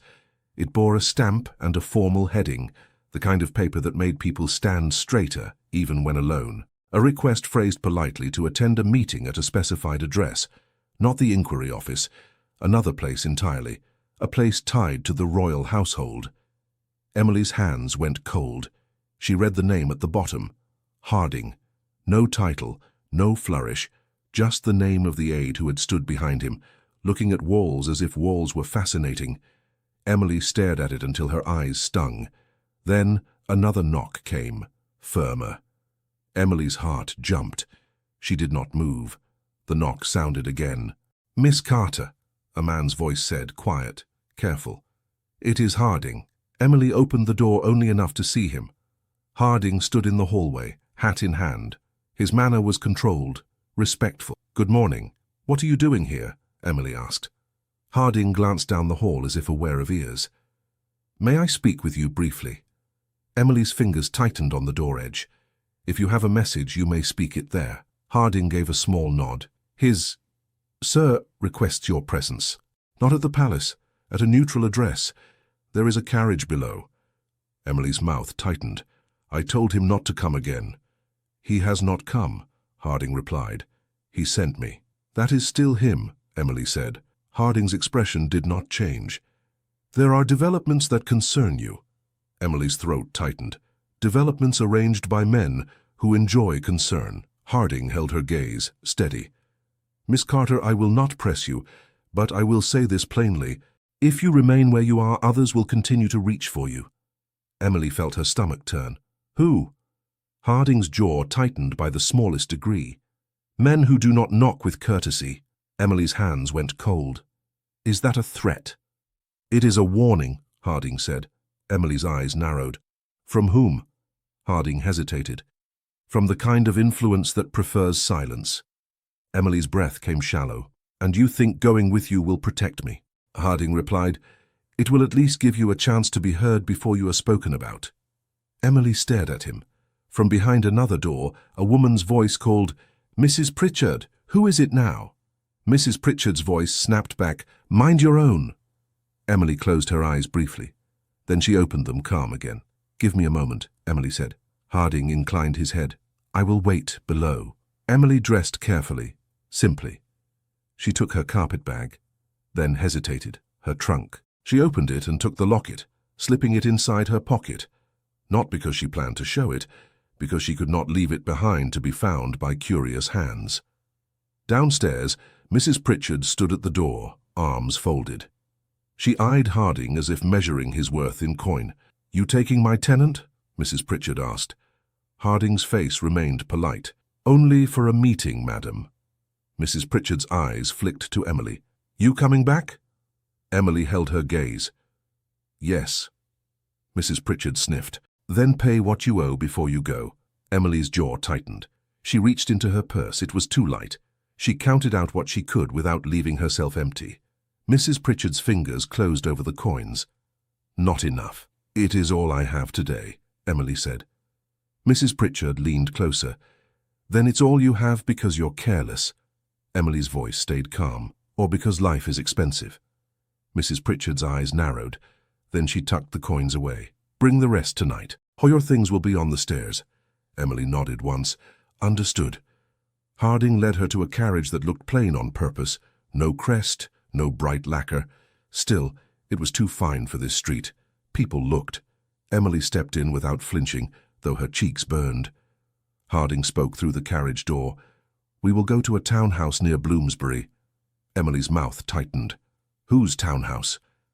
"A solicitor retained discreetly," Harding replied. "One who understands the value of truth without spectacle." Emily's stomach tightened. "Truth." Harding's gaze held hers a moment. "Yes, miss." The carriage moved. Emily sat with her hands folded. She refused to wring them. She would not arrive looking like a frightened girl. When they stopped, Harding opened the door. Inside the townhouse, a man in sober clothes greeted them with a short bow. "Miss Carter," he said. "Mr. Harding, please." Emily stayed near the doorway. "Where is he?" The man gestured. "In the back room with Mr. Ellison." "Mr. Ellison?" Emily asked. The man nodded. "Solicitor." Emily followed, steps steady. In the back room, Edward stood near a desk. No crown, no uniform. Just a man in a dark coat, his posture controlled, his face not. He turned the instant she entered as though he had been listening for her breath. "Miss Carter," he said. Emily stopped 2 paces from him. "Sir." Edward's eyes moved over her face as if searching for signs of harm. "Thank you for coming." "I did not come out of gratitude," Emily replied. "I came because your aid implied I would be unsafe if I refused." Edward's jaw tightened. "Harding." Harding spoke quietly from behind. "I said others would reach for her, sir." "That is true." Edward closed his eyes briefly, then opened them. "It is true," he admitted, looking at Emily. "And I am sorry." Emily's mouth tightened. "Sorry is not a shield." "No," Edward said, "but I am trying to build one." A man rose from the desk.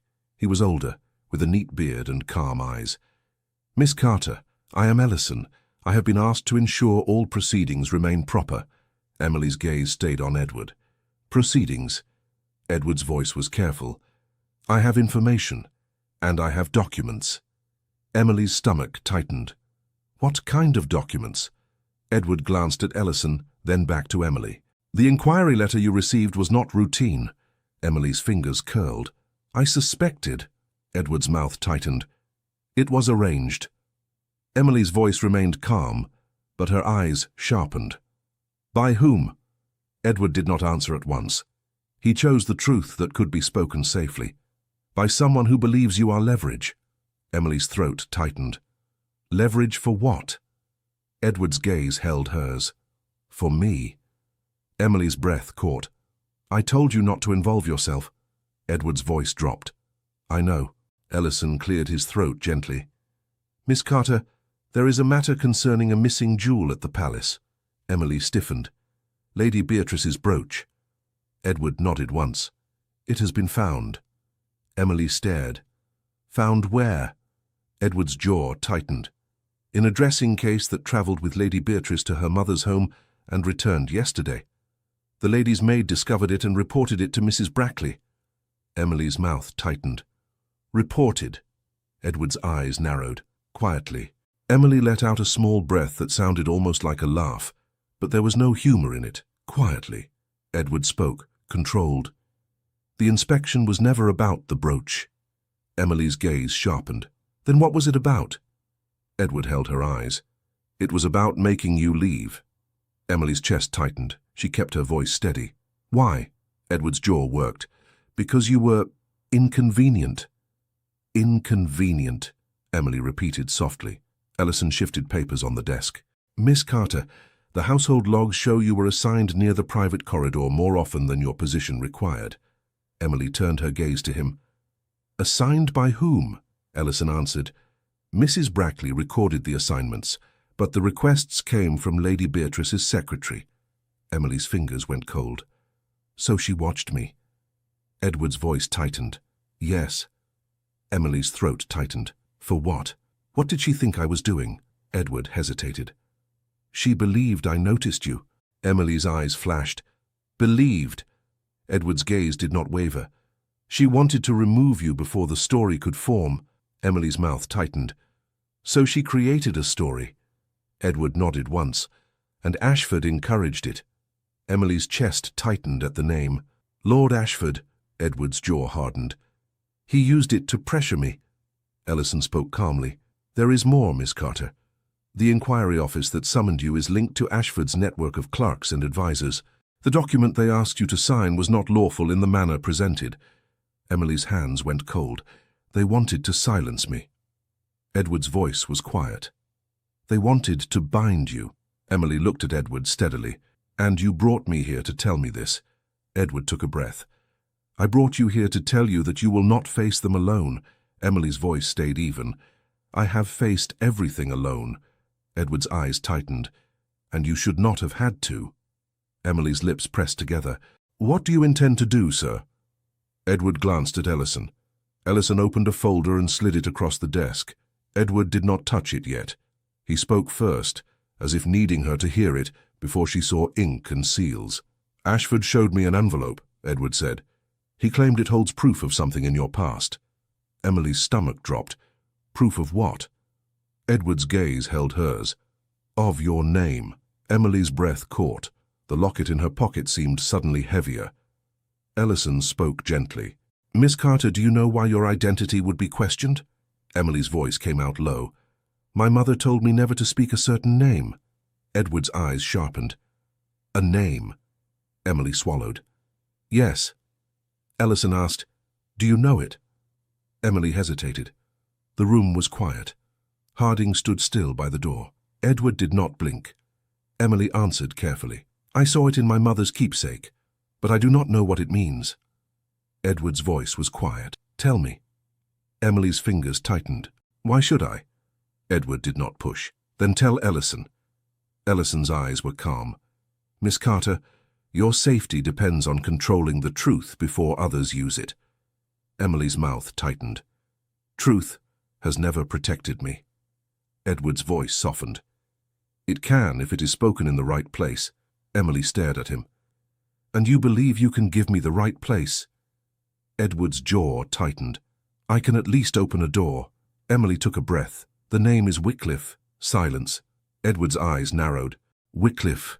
Ellison's brows lifted. Lady Beatrice's family. Emily's throat tightened. I did not know that until I opened the locket.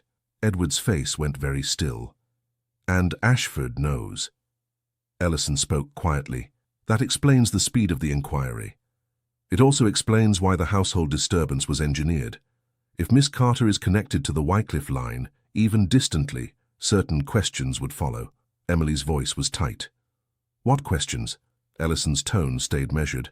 Whether Miss Carter was born within a lawful marriage, whether there was a concealed union, whether property or reputation is at stake. Emily's cheeks warmed with shame that was not hers.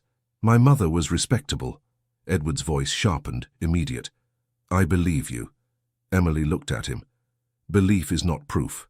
Edward nodded once. No, and that is why I acted. He turned to Ellison. Show her. Ellison opened the folder and slid out 2 documents. One, Ellison said, is an affidavit from Lady Beatrice's maid stating she found the brooch. It includes dates and a description of the case. Emily stared at the page, her fingers hovering, not touching. That clears me of theft. It should, Ellison replied, though the household will attempt to phrase it as a simple misunderstanding. Emily let out a small breath. Of course. Ellison lifted the second document. This is a request filed through the Lord Chamberlain's office. It compels Lord Ashford to produce any document he claims to hold concerning your identity under proper review. Emily's eyes widened. You can compel him? Edward's voice was controlled. Not by force, by procedure. He enjoys procedure when it benefits him. Now he will endure it. Harding spoke quietly from the doorway. It will occur without noise, miss, but it will occur. Emily's throat tightened. And if he refuses? Ellison answered. Refusal would raise questions he prefers not raised. Edward's jaw tightened. Ashford thrives in shadows. This puts him in daylight. Emily's fingers clenched. And Lady Beatrice? Edward's eyes cooled.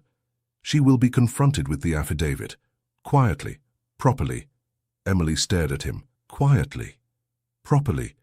Like my humiliation was quiet and proper. Edward flinched, but did not defend it. You are right. Emily's voice was low. Then why do this? Edward stepped closer, careful, stopping at the same deliberate distance she had drawn before. His voice dropped. Because I accepted that you left, but my heart didn't. Emily's breath caught. The words landed like a hand on a bruise. Ellison looked down at his papers. Harding turned slightly, giving them a sliver of privacy without leaving. Emily held Edward's gaze. You should not say that. I should not feel it, Edward replied. But I do. Emily's voice tightened. Feelings do not change my circumstances. Edward's jaw tightened. No, they change mine. Emily stared. Yours. Edward nodded once. Ashford offered me a choice. Agree to Lady Beatrice or you are destroyed by rumour and paperwork. Emily's throat tightened until she had to swallow twice. He said that. Edward's eyes hardened. Yes. Emily's voice was quiet. Then you should agree. For your own safety. Edward stared at her as if she had tried to strike him with kindness. You would sacrifice yourself so easily, he said. Emily's mouth tightened. It is not sacrifice. It is reality. Edward's voice sharpened. No, it is what they trained you to call reality. Emily's eyes flashed. Do not speak to me as though I am foolish. Edward took a breath, and his tone softened. You are not foolish. You are brave. You walked out of a palace with nothing because you refused to be treated like dirt. Emily's chest tightened. Do not praise me as though it makes this clean. Edward's gaze held hers. Then let me be plain. I will not marry Lady Beatrice. Emily's breath caught. You cannot say that. I can, Edward replied. And I have. To Ashford. Emily's voice went low, urgent. What did he do? Edward's eyes narrowed. He smiled and told me you would pay. Emily's mouth went dry. Then this is my fault. Edward's voice cut through it. No. Emily's hands trembled. She forced them still.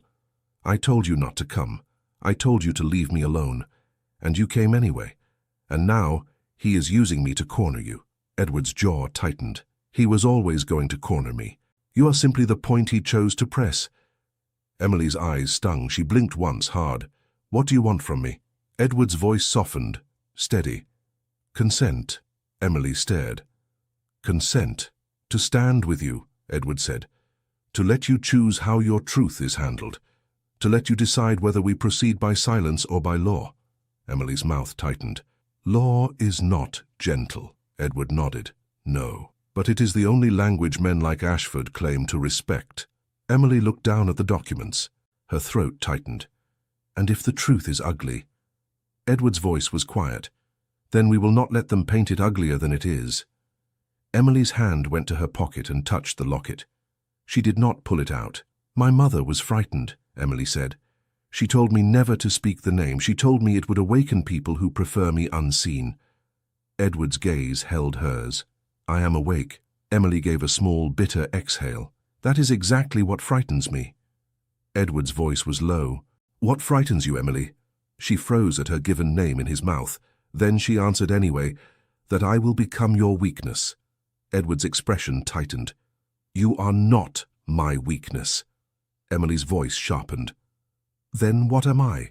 Edward stepped a fraction closer, then stopped himself again as if afraid of taking more than she offered. You are the person I cannot dismiss from my conscience, he said. And I will not dismiss you from my life, if you will allow it. Emily's breath came uneven.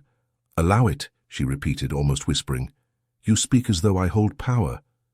Edward's gaze did not waver. You do. Over this. over me. Ellison cleared his throat softly, the sound gentle, not interrupting but anchoring. Miss Carter, the procedure can move quickly. A formal request has been placed. Ashford must respond within days. Emily looked at Ellison. And if he responds by spreading rumor first? Ellison replied, "We have prepared a statement that is calm and factual, to be used only if necessary." Emily's mouth tightened. "A statement?" Harding spoke from the doorway. "It will not mention emotions, only facts. Facts are harder to twist." Emily stared at them all. Men with documents, men with rooms, men who could walk into offices and be listened to. And she was a woman whose name had become a question mark on official paper. Emily lifted her chin. "If I agree to this, I agree to being pulled back toward the palace." Edward's voice was quiet. "Yes." Emily's throat tightened. "I do not want to stand in those corridors again." Edward's expression softened. "You will not stand alone." Emily stared at him. "You cannot promise that." Edward answered, "I can promise what I will do." Emily's eyes stung again. She blinked hard. "And what will you do?" she asked. Edward's voice was steady. "I will appear at your side when the documents are reviewed. I will require that Mrs. Brackley acknowledge the affidavit. I will require that Lady Beatrice retract, even if she does it with cold lips." Emily's mouth tightened. "Retract is not apologize." Edward's jaw tightened. "No, but it is a beginning." Emily's voice was low. "And my rent tonight." Harding shifted, surprised. Edward's brows drew together. "Your rent?" Emily's cheeks warmed. "I live in a lodging house. The landlady will throw my things on the stairs if I do not pay what she demands." Edward's expression tightened with immediate anger at a small cruelty. "How much?" Emily held up a hand. "No." Edward's jaw tightened. "Emily." She met his gaze, firm. "If you pay my rent, it becomes a story. It becomes proof of what they already want to say." Edward inhaled slowly, restraining himself. "Then let Ellison pay it, as your counsel." Ellison glanced up. "That can be arranged as a legal expense, miss." Emily hesitated. It was still help, but it was help that came with paper, not favor. She nodded once. "If it is arranged properly." Ellison nodded. "Properly." Edward's gaze softened. "Thank you." Emily's mouth tightened. "Do not thank me. I am not doing this to please you." Edward's voice was quiet. "I know." Ellison gathered the papers. "Miss Carter, we will need your statement. Not a dramatic one, a clear one. Dates, facts, who said what." Emily's jaw tightened. "Lady Beatrice said little directly, she implied." Ellison nodded. "Then we record exactly that." Emily spoke, steady, as if reciting scripture she had never wanted to learn. "She called me Miss Carter, as if it were a judgment. She said trust is delicate. She said if I was innocent, I had nothing to fear." Ellison wrote quickly. "And Mrs. Brackley?" Emily's voice remained even. "She said it would be discreet. It was not." Edward's jaw tightened again. Emily continued. "The inspection found nothing. No apology was offered. I was reassigned and told Lady Beatrice preferred I not attend her rooms." Ellison nodded. "Good. Clear." Harding added quietly, "And the date you resigned?" Emily answered. "That night." Edward's gaze held hers as if each fact were a stitch closing a wound he had watched open. When Emily finished, Ellison placed the pen down. "That will do for now." Emily looked at Edward. "What happens next?" Edward's voice was calm. "Next you return home." Emily's mouth tightened. "Home is a rented room." Edward's gaze softened. "Then that room is home for tonight." Emily hesitated. "And you?" Edward's jaw tightened. "I will return to the palace. I will behave as though I am obedient, while the procedure moves." Emily stared. "Behave?" Edward's mouth tightened. "Ashford expects me to panic. He expects me to give him a spectacle. I will give him nothing." Emily's voice was low. "He will still come for me." Harding answered. "We will place eyes near your lodging, discreetly." Emily stiffened. "No men at my door." Harding nodded. "Not at your door. On the street." Emily's mouth tightened. "And if Mrs. Pritchard notices?" Ellison replied, "Then she will assume you have a respectable protector and become less eager to throw your things on the stairs." Emily gave a small, humorless breath. "Respectable." Edward's gaze held hers. You will not be touched. You will not be cornered. Emily's throat tightened. You cannot control London, Edward answered quietly, but I can control my responsibility. Emily looked at him for a long moment. Then she said, if the documents prove something shameful, I will not allow you to be dragged down with me. Edward's eyes hardened. Do not decide my choices for me. Emily's voice stayed steady. I am trying to save you. Edward stepped closer, finally closing half the space between them, but still not touching. He spoke softly, controlled, intimate, without impropriety. Save yourself with truth. Let me decide what I am willing to risk. Emily's breath caught. She forced herself to nod once. Edward's voice softened further. May I walk you to the carriage? Emily hesitated, then said, yes. They moved through the front room. Harding opened the door. Ellison remained behind, already organizing papers like a man preparing for a storm. Outside, the street noise swallowed them. At the carriage, Edward paused. Emily looked up at him. Do not come to my door again. Edward's mouth tightened. I will not unless you ask. Emily's throat tightened. And if you feel tempted? Edward's gaze held hers. Then I will remember your face in that corridor, and how you refused to bow inside yourself, and I will stay within the bounds you set. Emily's eyes stung. She blinked once. That is the first sensible thing you have said to me. Edward's mouth curved faintly, then fell back into seriousness. Emily. She met his gaze. He did not reach for her hand. He did not take what he had no right to take. He only said, You are not alone in this anymore.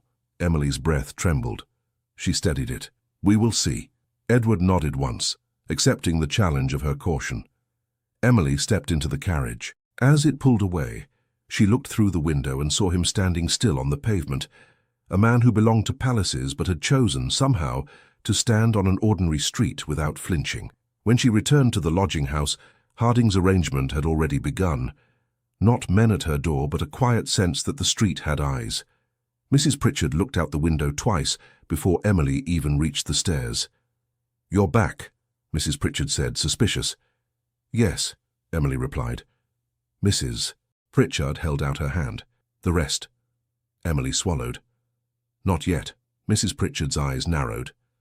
Then your things. A knock sounded at the front door. Mrs. Pritchard froze. She opened it and found a boy with a note. He handed it to Mrs. Pritchard and ran off before she could bite his head off. Mrs. Pritchard opened the note, read it, and her expression changed. She looked at Emily with new calculation. What is it? Emily asked. Mrs. Pritchard shoved the note toward her. It says your rent is paid, by your solicitor, and if I make a fuss, I'll find myself with questions I don't want. Emily's hands went cold. She read the note. It was Ellison's hand. Crisp. Proper. No favor in it. Only arrangement. Mrs. Pritchard's mouth tightened. So you've got papers. Emily folded the note. I have counsel. Mrs. Pritchard sniffed. That's what I said. Emily climbed the stairs to her room and shut the door. For the first time in days, her breath came a little easier. She took the locket out and held it. Wycliffe. A name that belonged to polished rooms and sharp smiles. A name that could be used to cage her, if she let it. Down in the palace, Edward would be walking those corridors again, wearing calm like armor, waiting for procedure to tighten its grip on Ashford. Emily sat on her bed and whispered, not a prayer, but a decision. I will not be made small again. Emily arrived at Ellison's office before the church bells had finished their first morning call. Ellison stood when she entered. Miss Carter, thank you for coming promptly. Harding closed the door behind her and remained near it, quiet as always. Emily kept her hands folded. You said it was time. It is, Ellison replied. Lord Ashford has been compelled to attend a review at the palace, properly convened, properly witnessed. Emily's stomach tightened. I was told to keep my name small. Ellison's eyes were calm. Today your name will be spoken in the right room. Emily's mouth tightened. And if the room swallows me? It will not, Harding said, his voice low. Not with council present, not with His Royal Highness present. Emily looked at Harding. Is he truly going to stand there? Harding met her gaze. He has already arrived. Emily's breath caught. She forced it steady. Then let us do it quickly. They travelled in a plain carriage again, but the streets grew quieter, grander, and the iron gates ahead were unmistakable. Emily's fingers tightened against the fabric of her skirt. Ellison noticed. "You may speak as little as you wish, Miss Carter. Answer only what is asked. Keep your sentences clear." Emily nodded once. "Clear is all I know how to be," Harding added. "And do not look at Lady Beatrice, unless you must." Emily's chin lifted. "I am not afraid of her gaze." Harding's eyes softened, a rare thing. "I know. I only mean that she will try to make you react. Do not feed her." Emily swallowed. "I will not." Inside the palace, the corridor felt the same, and not the same. The walls were still polished. The air still carried that careful hush. But Emily's feet did not belong here anymore, and she could feel it. A footman opened a door to a smaller chamber, lined with chairs, a desk, and a heavy sense of consequence. Prince Edward stood near the window. He turned immediately. For a moment he forgot restraint. It showed in the way his eyes held her, as if he had been waiting not for procedure, but for her breath. Then he caught himself. He bowed his head slightly. "Miss Carter." Emily stopped 2 paces from him. "Sir." Ellison moved toward the desk, laying out papers. Harding remained by the door. Edward's voice lowered. "Are you well?" Emily answered honestly, without softness. "I am here." His mouth tightened with something like relief and something like regret. "Thank you." Emily did not accept the gratitude. "This will end today." Edward nodded once. "Yes." The door opened again. Lord Ashford entered first, perfectly composed, as if he were arriving at a dinner engagement. Behind him came Lord Chamberlain's representative, a stern gentleman with calm eyes, followed by Mrs. Brackley, stiff and pale, and Lady Beatrice Wickliffe, radiant with a smile that did not reach her eyes. Lady Beatrice's gaze landed on Emily like a gloved hand. "My," Lady Beatrice said lightly, "how dramatic! Bringing London into the palace." Emily said nothing. Edward stepped forward half a pace, just enough to shift the room's balance. "This is a formal review, Lady Beatrice. You will speak with respect." Lady Beatrice's smile tightened. "Of course, I always do." Ashford's gaze flicked to Emily, calm, assessing. "Miss Carter, you look improved." Emily held his gaze and answered evenly. "I look like myself." Ashford's mouth curved slightly. "How brave." The representative cleared his throat. "We will proceed." Everyone took their places. Emily sat only because Ellison touched the back of the chair with a quiet insistence. The representative glanced down at the documents. First matter, the missing brooch. Lady Beatrice sighed softly as if tired of inconvenience. "A trifling mistake." Edward's voice was controlled. "It was not trifling to the one you accused." Lady Beatrice turned her head toward him, still smiling. "Edward, I did not accuse, I was careful. I merely sought propriety." Ellison stood. "With respect, my lady, you insisted on an inspection in front of witnesses. That is not propriety. That is spectacle." Mrs. Brackley's hands tightened in her lap. The representative said, "Mr. Ellison, present the evidence." Ellison held up the affidavit. "Signed by Lady Beatrice's maid. The brooch was found in Lady Beatrice's travelling dressing case upon its return to the palace. The case was packed before the date of the alleged theft." Lady Beatrice's smile faltered by a fraction. "Packed by servants. Anyone could have—" Ellison's voice stayed calm. "The affidavit states the clasp was tangled in ribbon from a gift box. The box bears your mother's crest. It was brought from your mother's home." Lady Beatrice blinked once. "That means nothing." Edward's tone sharpened slightly. "It means you were wrong." Lady Beatrice looked at him as if he had spoken a foreign language. "Wrong? Edward, what a harsh word." The representative lifted a hand. "Enough. Mrs. Brackley, were you informed the brooch was found?" Mrs. Brackley swallowed. "Yes, sir." "When?" "Yesterday morning," Mrs. Brackley admitted. "And Miss Carter's inspection occurred on what date?" Mrs. Brackley's voice dropped. 4 days earlier." The representative's gaze hardened. "You did not recall Miss Carter to inform her?" Mrs. Brackley's cheeks coloured. "My instruction was to keep the matter quiet, sir." Emily's stomach turned. Quiet. Always quiet, when quiet served the powerful. The representative turned to Lady Beatrice. Lady Beatrice, you will retract formally the implication cast upon Miss Carter. Lady Beatrice's smile returned with effort. I regret any misunderstanding. The representative's voice was flat. Not sufficient. Lady Beatrice's eyes flashed. Must we humiliate me in return? Edward's voice was ice wrapped in silk. No one is humiliating you. They are asking you to name the truth. Lady Beatrice held his gaze, then turned her head toward Emily, lips still shaped into politeness.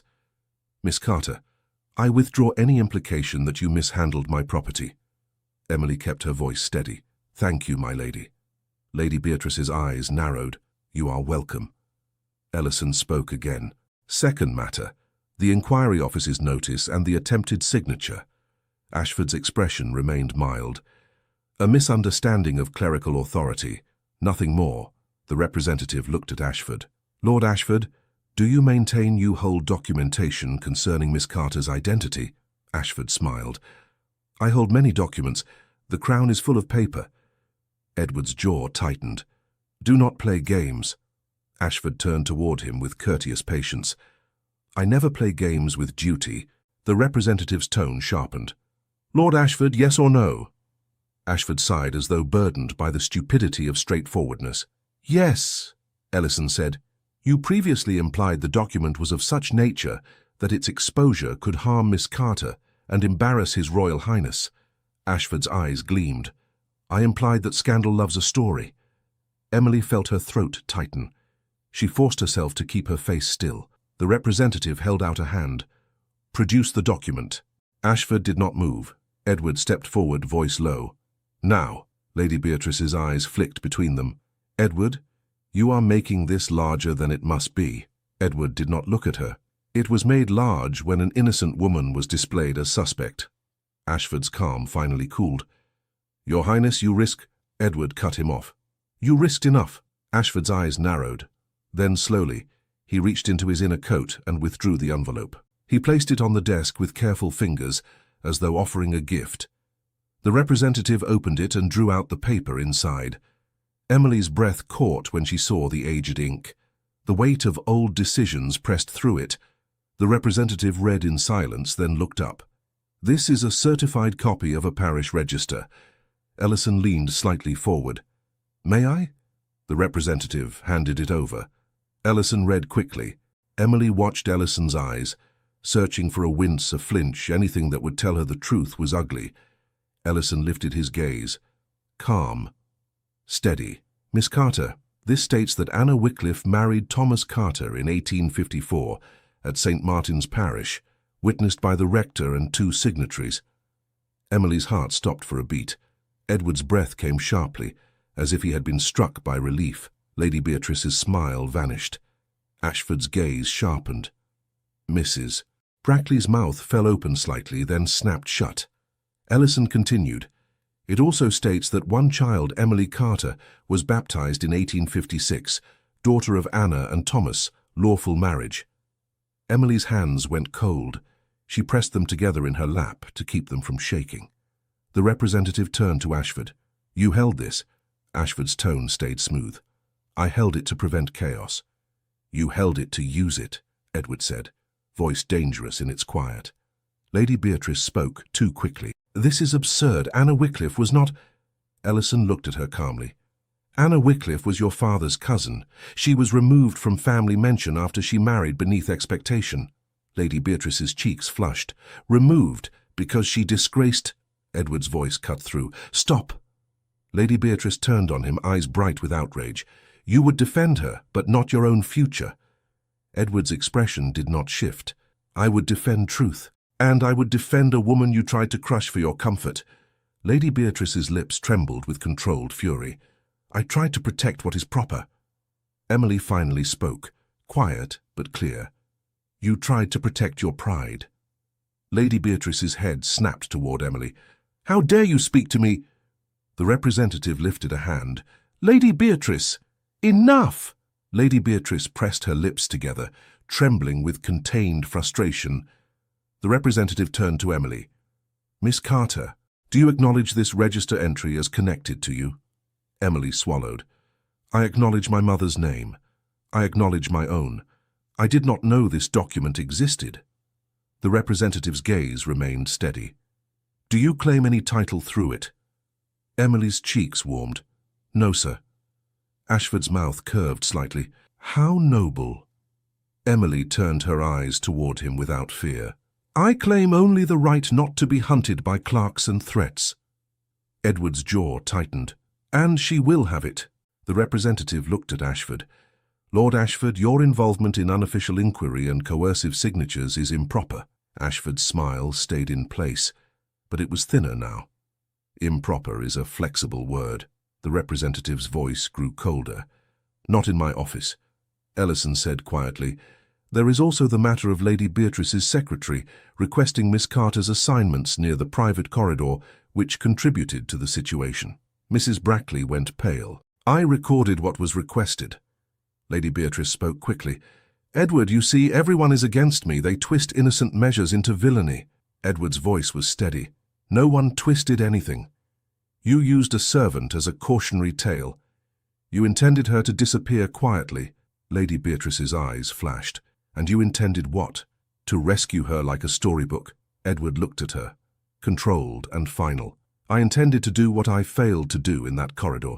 Stand where I should have stood. Ashford leaned slightly forward, voice soft, poisonous in politeness.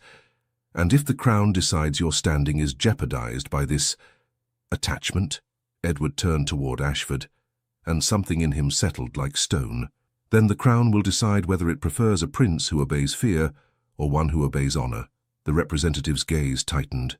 Your Highness, your words are noted. Edward nodded once. Let them be noted.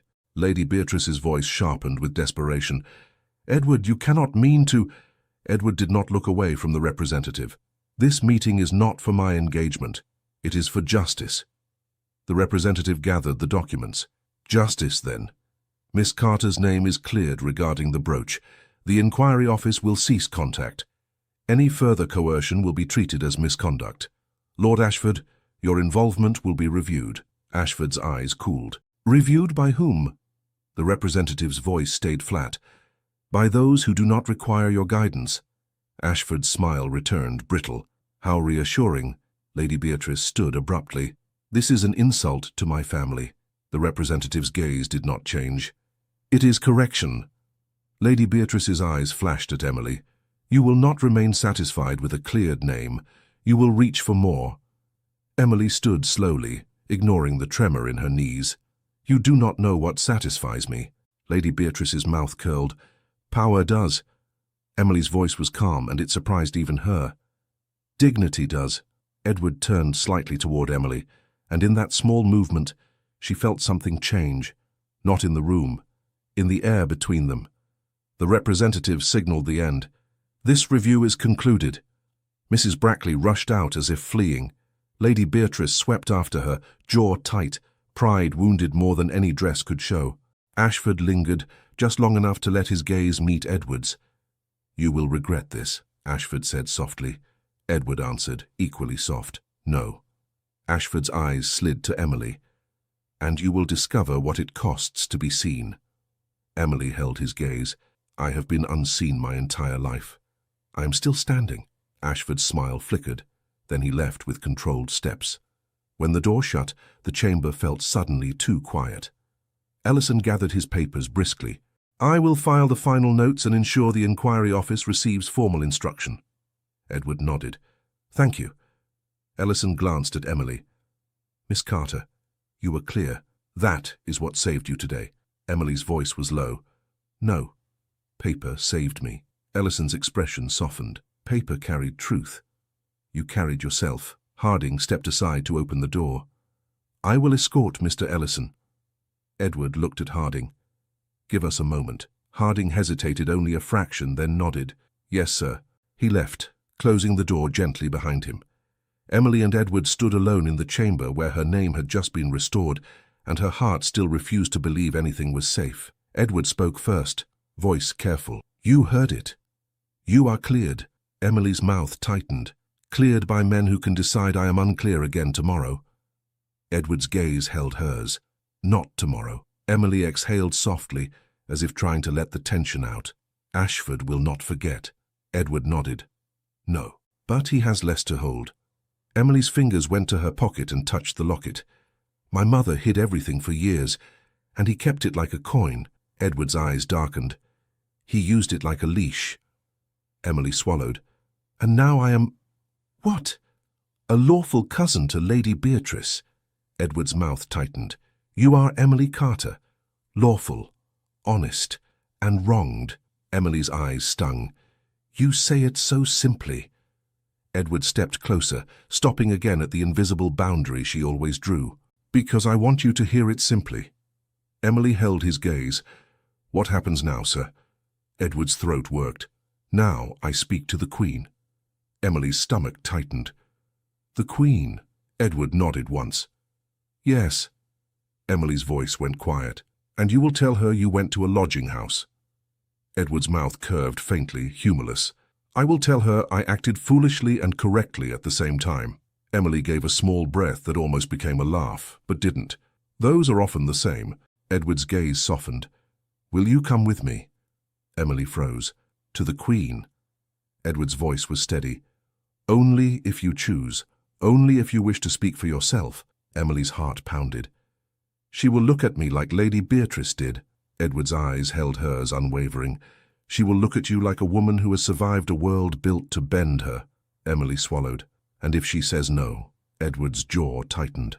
Then I will still ask you. Emily's breath caught. Ask me what? Edward's voice dropped. To marry me. Silence filled the room. Emily stared at him. You cannot say that here. I can, Edward said, and his restraint trembled. I have tried to speak like a prince. I have tried to feel nothing that a prince should not feel, and I am done pretending that my heart is a servant that obeys commands.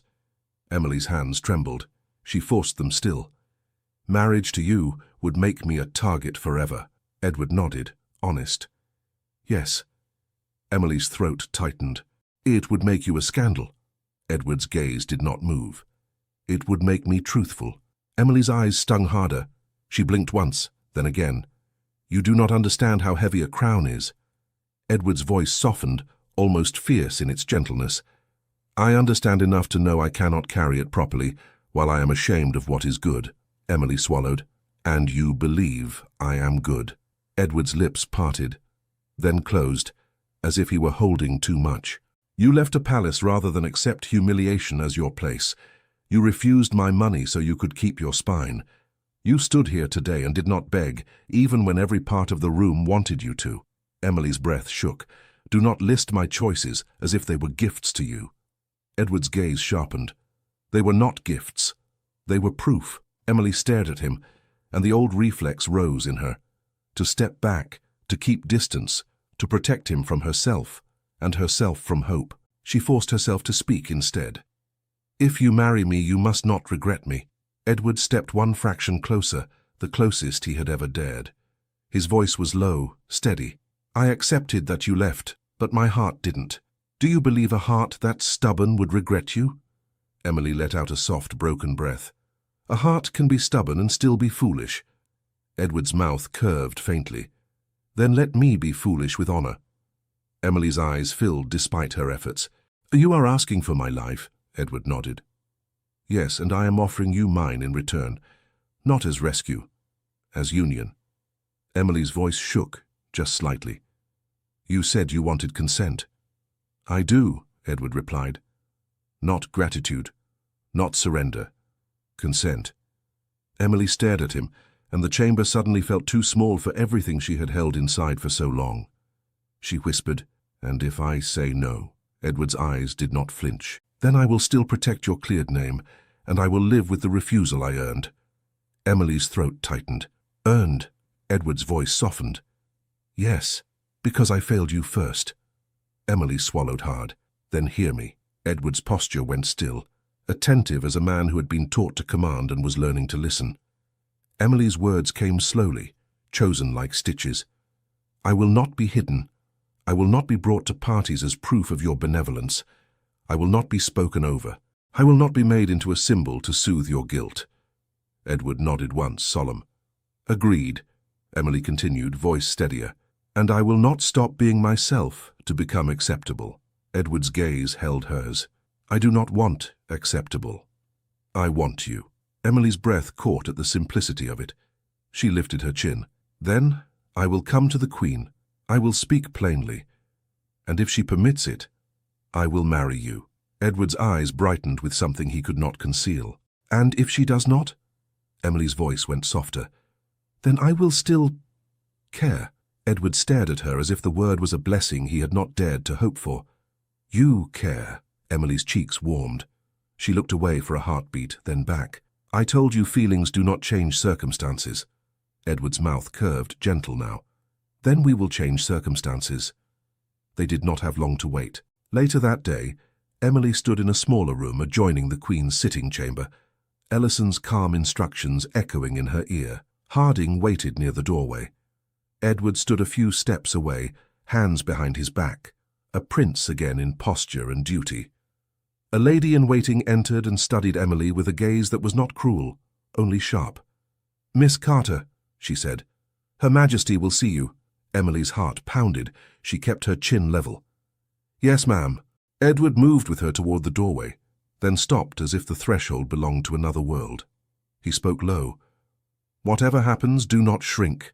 Emily looked at him. "I will not." Inside, the Queen did not need volume to command attention. Emily curtsied properly. Edward bowed deeply. The Queen's voice was calm. "Rise." Emily rose slowly. The Queen's gaze rested on Emily. "You have been spoken about today." Emily answered carefully. "Yes, Your Majesty." The Queen's eyes were steady. "You were accused." "Yes, Your Majesty." "And cleared." "Yes, Your Majesty." The Queen's gaze shifted to Edward. "You involved yourself." Edward's voice was steady. "Yes, Your Majesty." "Why?" Edward did not hesitate. "Because I failed to prevent injustice the first time I saw it, and because I have come to love the woman who endured it without losing herself." Emily's breath caught. The Queen looked back to Emily. "Do you seek advancement through attachment to my son?" Emily's cheeks warmed, but her voice stayed clear. "No, Your Majesty." The Queen's eyes narrowed slightly. "What do you seek?" Emily swallowed. "The right to live without being threatened into silence. The right to work without being treated as suspect. The right to be spoken to as a person." The Queen's gaze held hers. "And the prince." Emily's heart pounded harder. She did not look at Edward before answering. "If he offers marriage with respect and constancy, I would accept. But I will not accept as a favor. I would accept as a choice." Silence filled the room. Then the Queen spoke, controlled, almost thoughtful. "Choice. That is a dangerous word in any court." Emily's voice did not waver. "Yes, Your Majesty, but it is the only word that makes a life honest." Edward's breath was quiet beside her. The Queen's gaze returned to Edward. "You understand what you risk." Edward answered, "Yes, Your Majesty." The Queen's voice was firm. "And you will not use this woman as a rebellion." Edward's jaw tightened. "I will not." The Queen looked at Emily again. "And you will not use this union as a weapon." Emily's voice was calm. "I do not know how to wield weapons, Your Majesty. Only truth." The Queen studied her for a long moment. Then, at last, she spoke. "Then you will both be held to your truth." Emily's breath caught. The Queen continued. "If you marry, it will be publicly and lawfully. No secrets, no half-measures. Do you accept these terms?" Edward's voice was immediate. "Yes, Your Majesty." Emily's throat tightened. "Yes, Your Majesty." The Queen's gaze softened by the smallest degree. "Then proceed." When they stepped out, Emily's knees threatened to weaken. She steadied herself with sheer will. Edward turned toward her, and for a moment he forgot the palace again.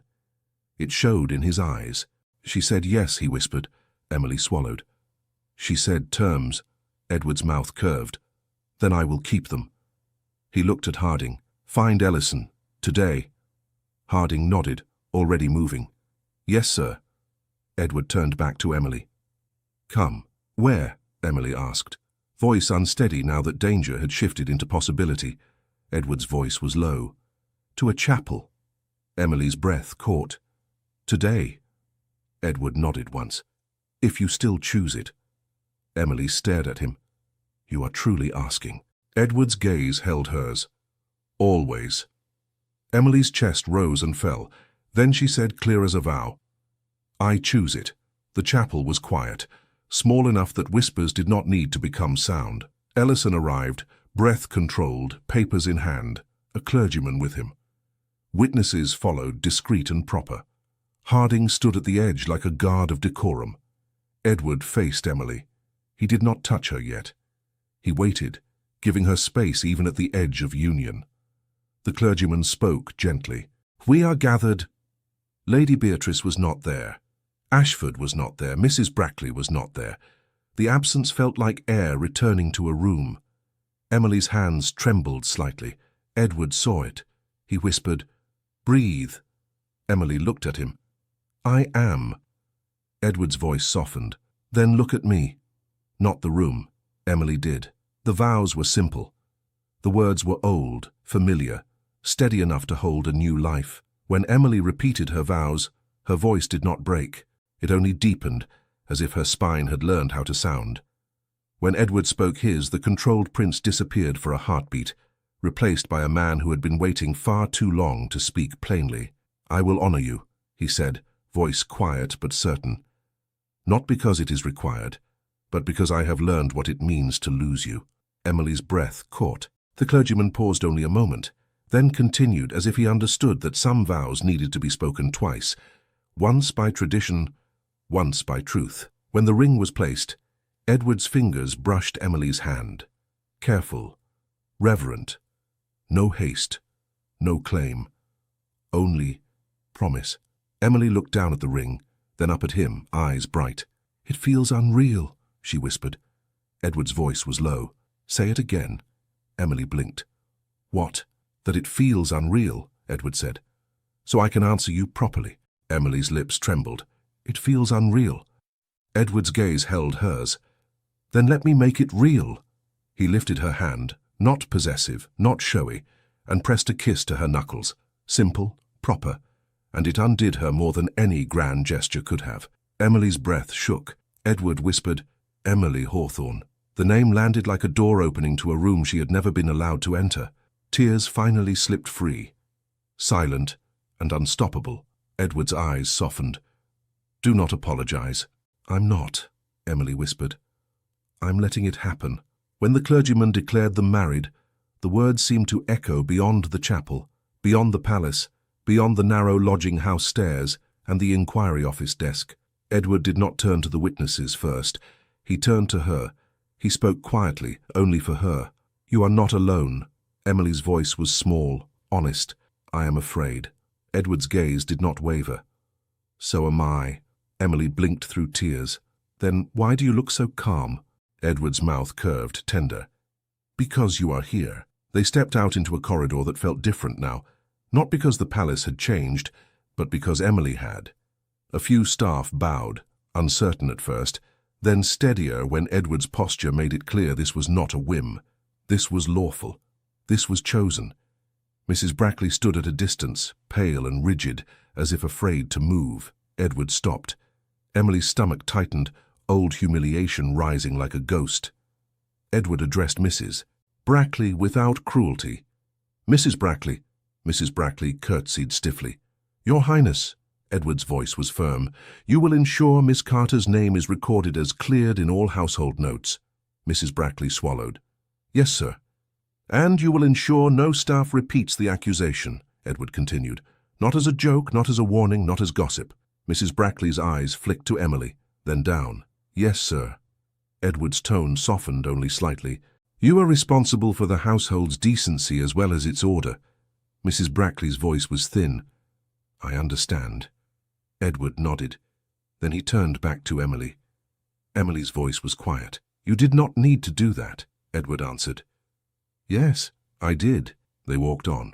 In a private room later, away from corridors, away from watching eyes, Emily sat on a small settee with her hands in her lap, still feeling the ring as if it were a pulse. Edward sat across from her, posture finally loosening. Emily let out a slow breath. It happened? Edward's eyes warmed. It did.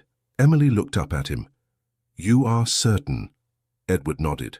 More certain than I have been about anything that was arranged for me. Emily swallowed. You will face consequences. Edward leaned forward slightly. We will. Emily's mouth tightened. You say we. Edward's voice softened. Because it is we. Emily's eyes filled again, but she smiled through it, small and disbelieving. I used to think the best I could do was survive. Edward's gaze held hers. And you did, Emily whispered. And now?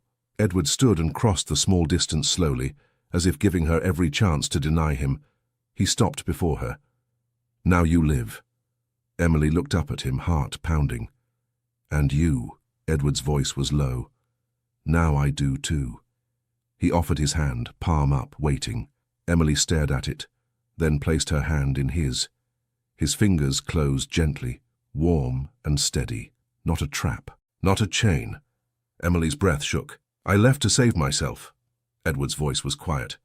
And in doing so, you saved me from becoming someone I despised. Emily blinked. You despised yourself. Edward's jaw tightened. When I watched you be humiliated and did not stop it. Yes. Emily's voice was soft, honest. You stopped it now. Edward's gaze held hers. Because you refused to be quiet. Emily's lips trembled. I was quiet for years. Edward shook his head slightly. You were silent, but you were never small. Emily's tears slipped again, and this time she did not fight them. Edward lifted her hand and kissed it once more, then rested it against his chest, over his heart. Feel that, he said, voice rougher. Emily swallowed. I do. Edward whispered. It did not accept your absence.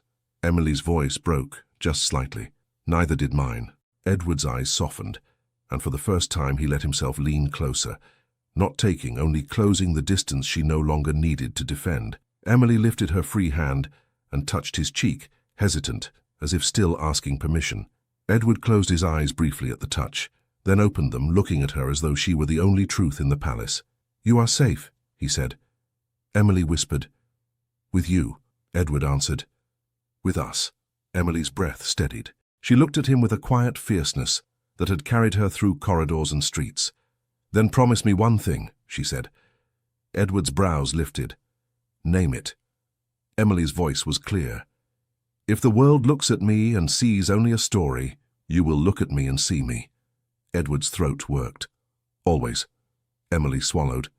And I will do the same for you. Edward's mouth curved, tender. Then we will be free. Emily's voice softened into something like wonder. Free. Edward squeezed her hand gently. Not from duty, not from rules, but from shame. Emily nodded, tears on her cheeks, smile on her lips. That is enough. Edward leaned closer, his forehead nearly touching hers, his voice a whisper meant only for her. It will be more than enough, he said, because it will be ours. Thank you so much for listening to this story all the way to the end. We hope it moved you as much as it moved us while telling it. We'd love to hear your thoughts. Leave us a comment telling us where you're listening from and what you liked the most. Rate this story from 0 to 10. What score would you give it? If you enjoyed this story, don't forget to subscribe to the channel and leave a like as a show of support. That really motivates us to keep creating and sharing more stories full of emotion and life lessons. And before we go, we want to remind you that an exciting and heartwarming story recommendation will appear on the final screen. If you'd like to enjoy it, just click on the video. Thank you once again for being here, and we'll see you in the next story.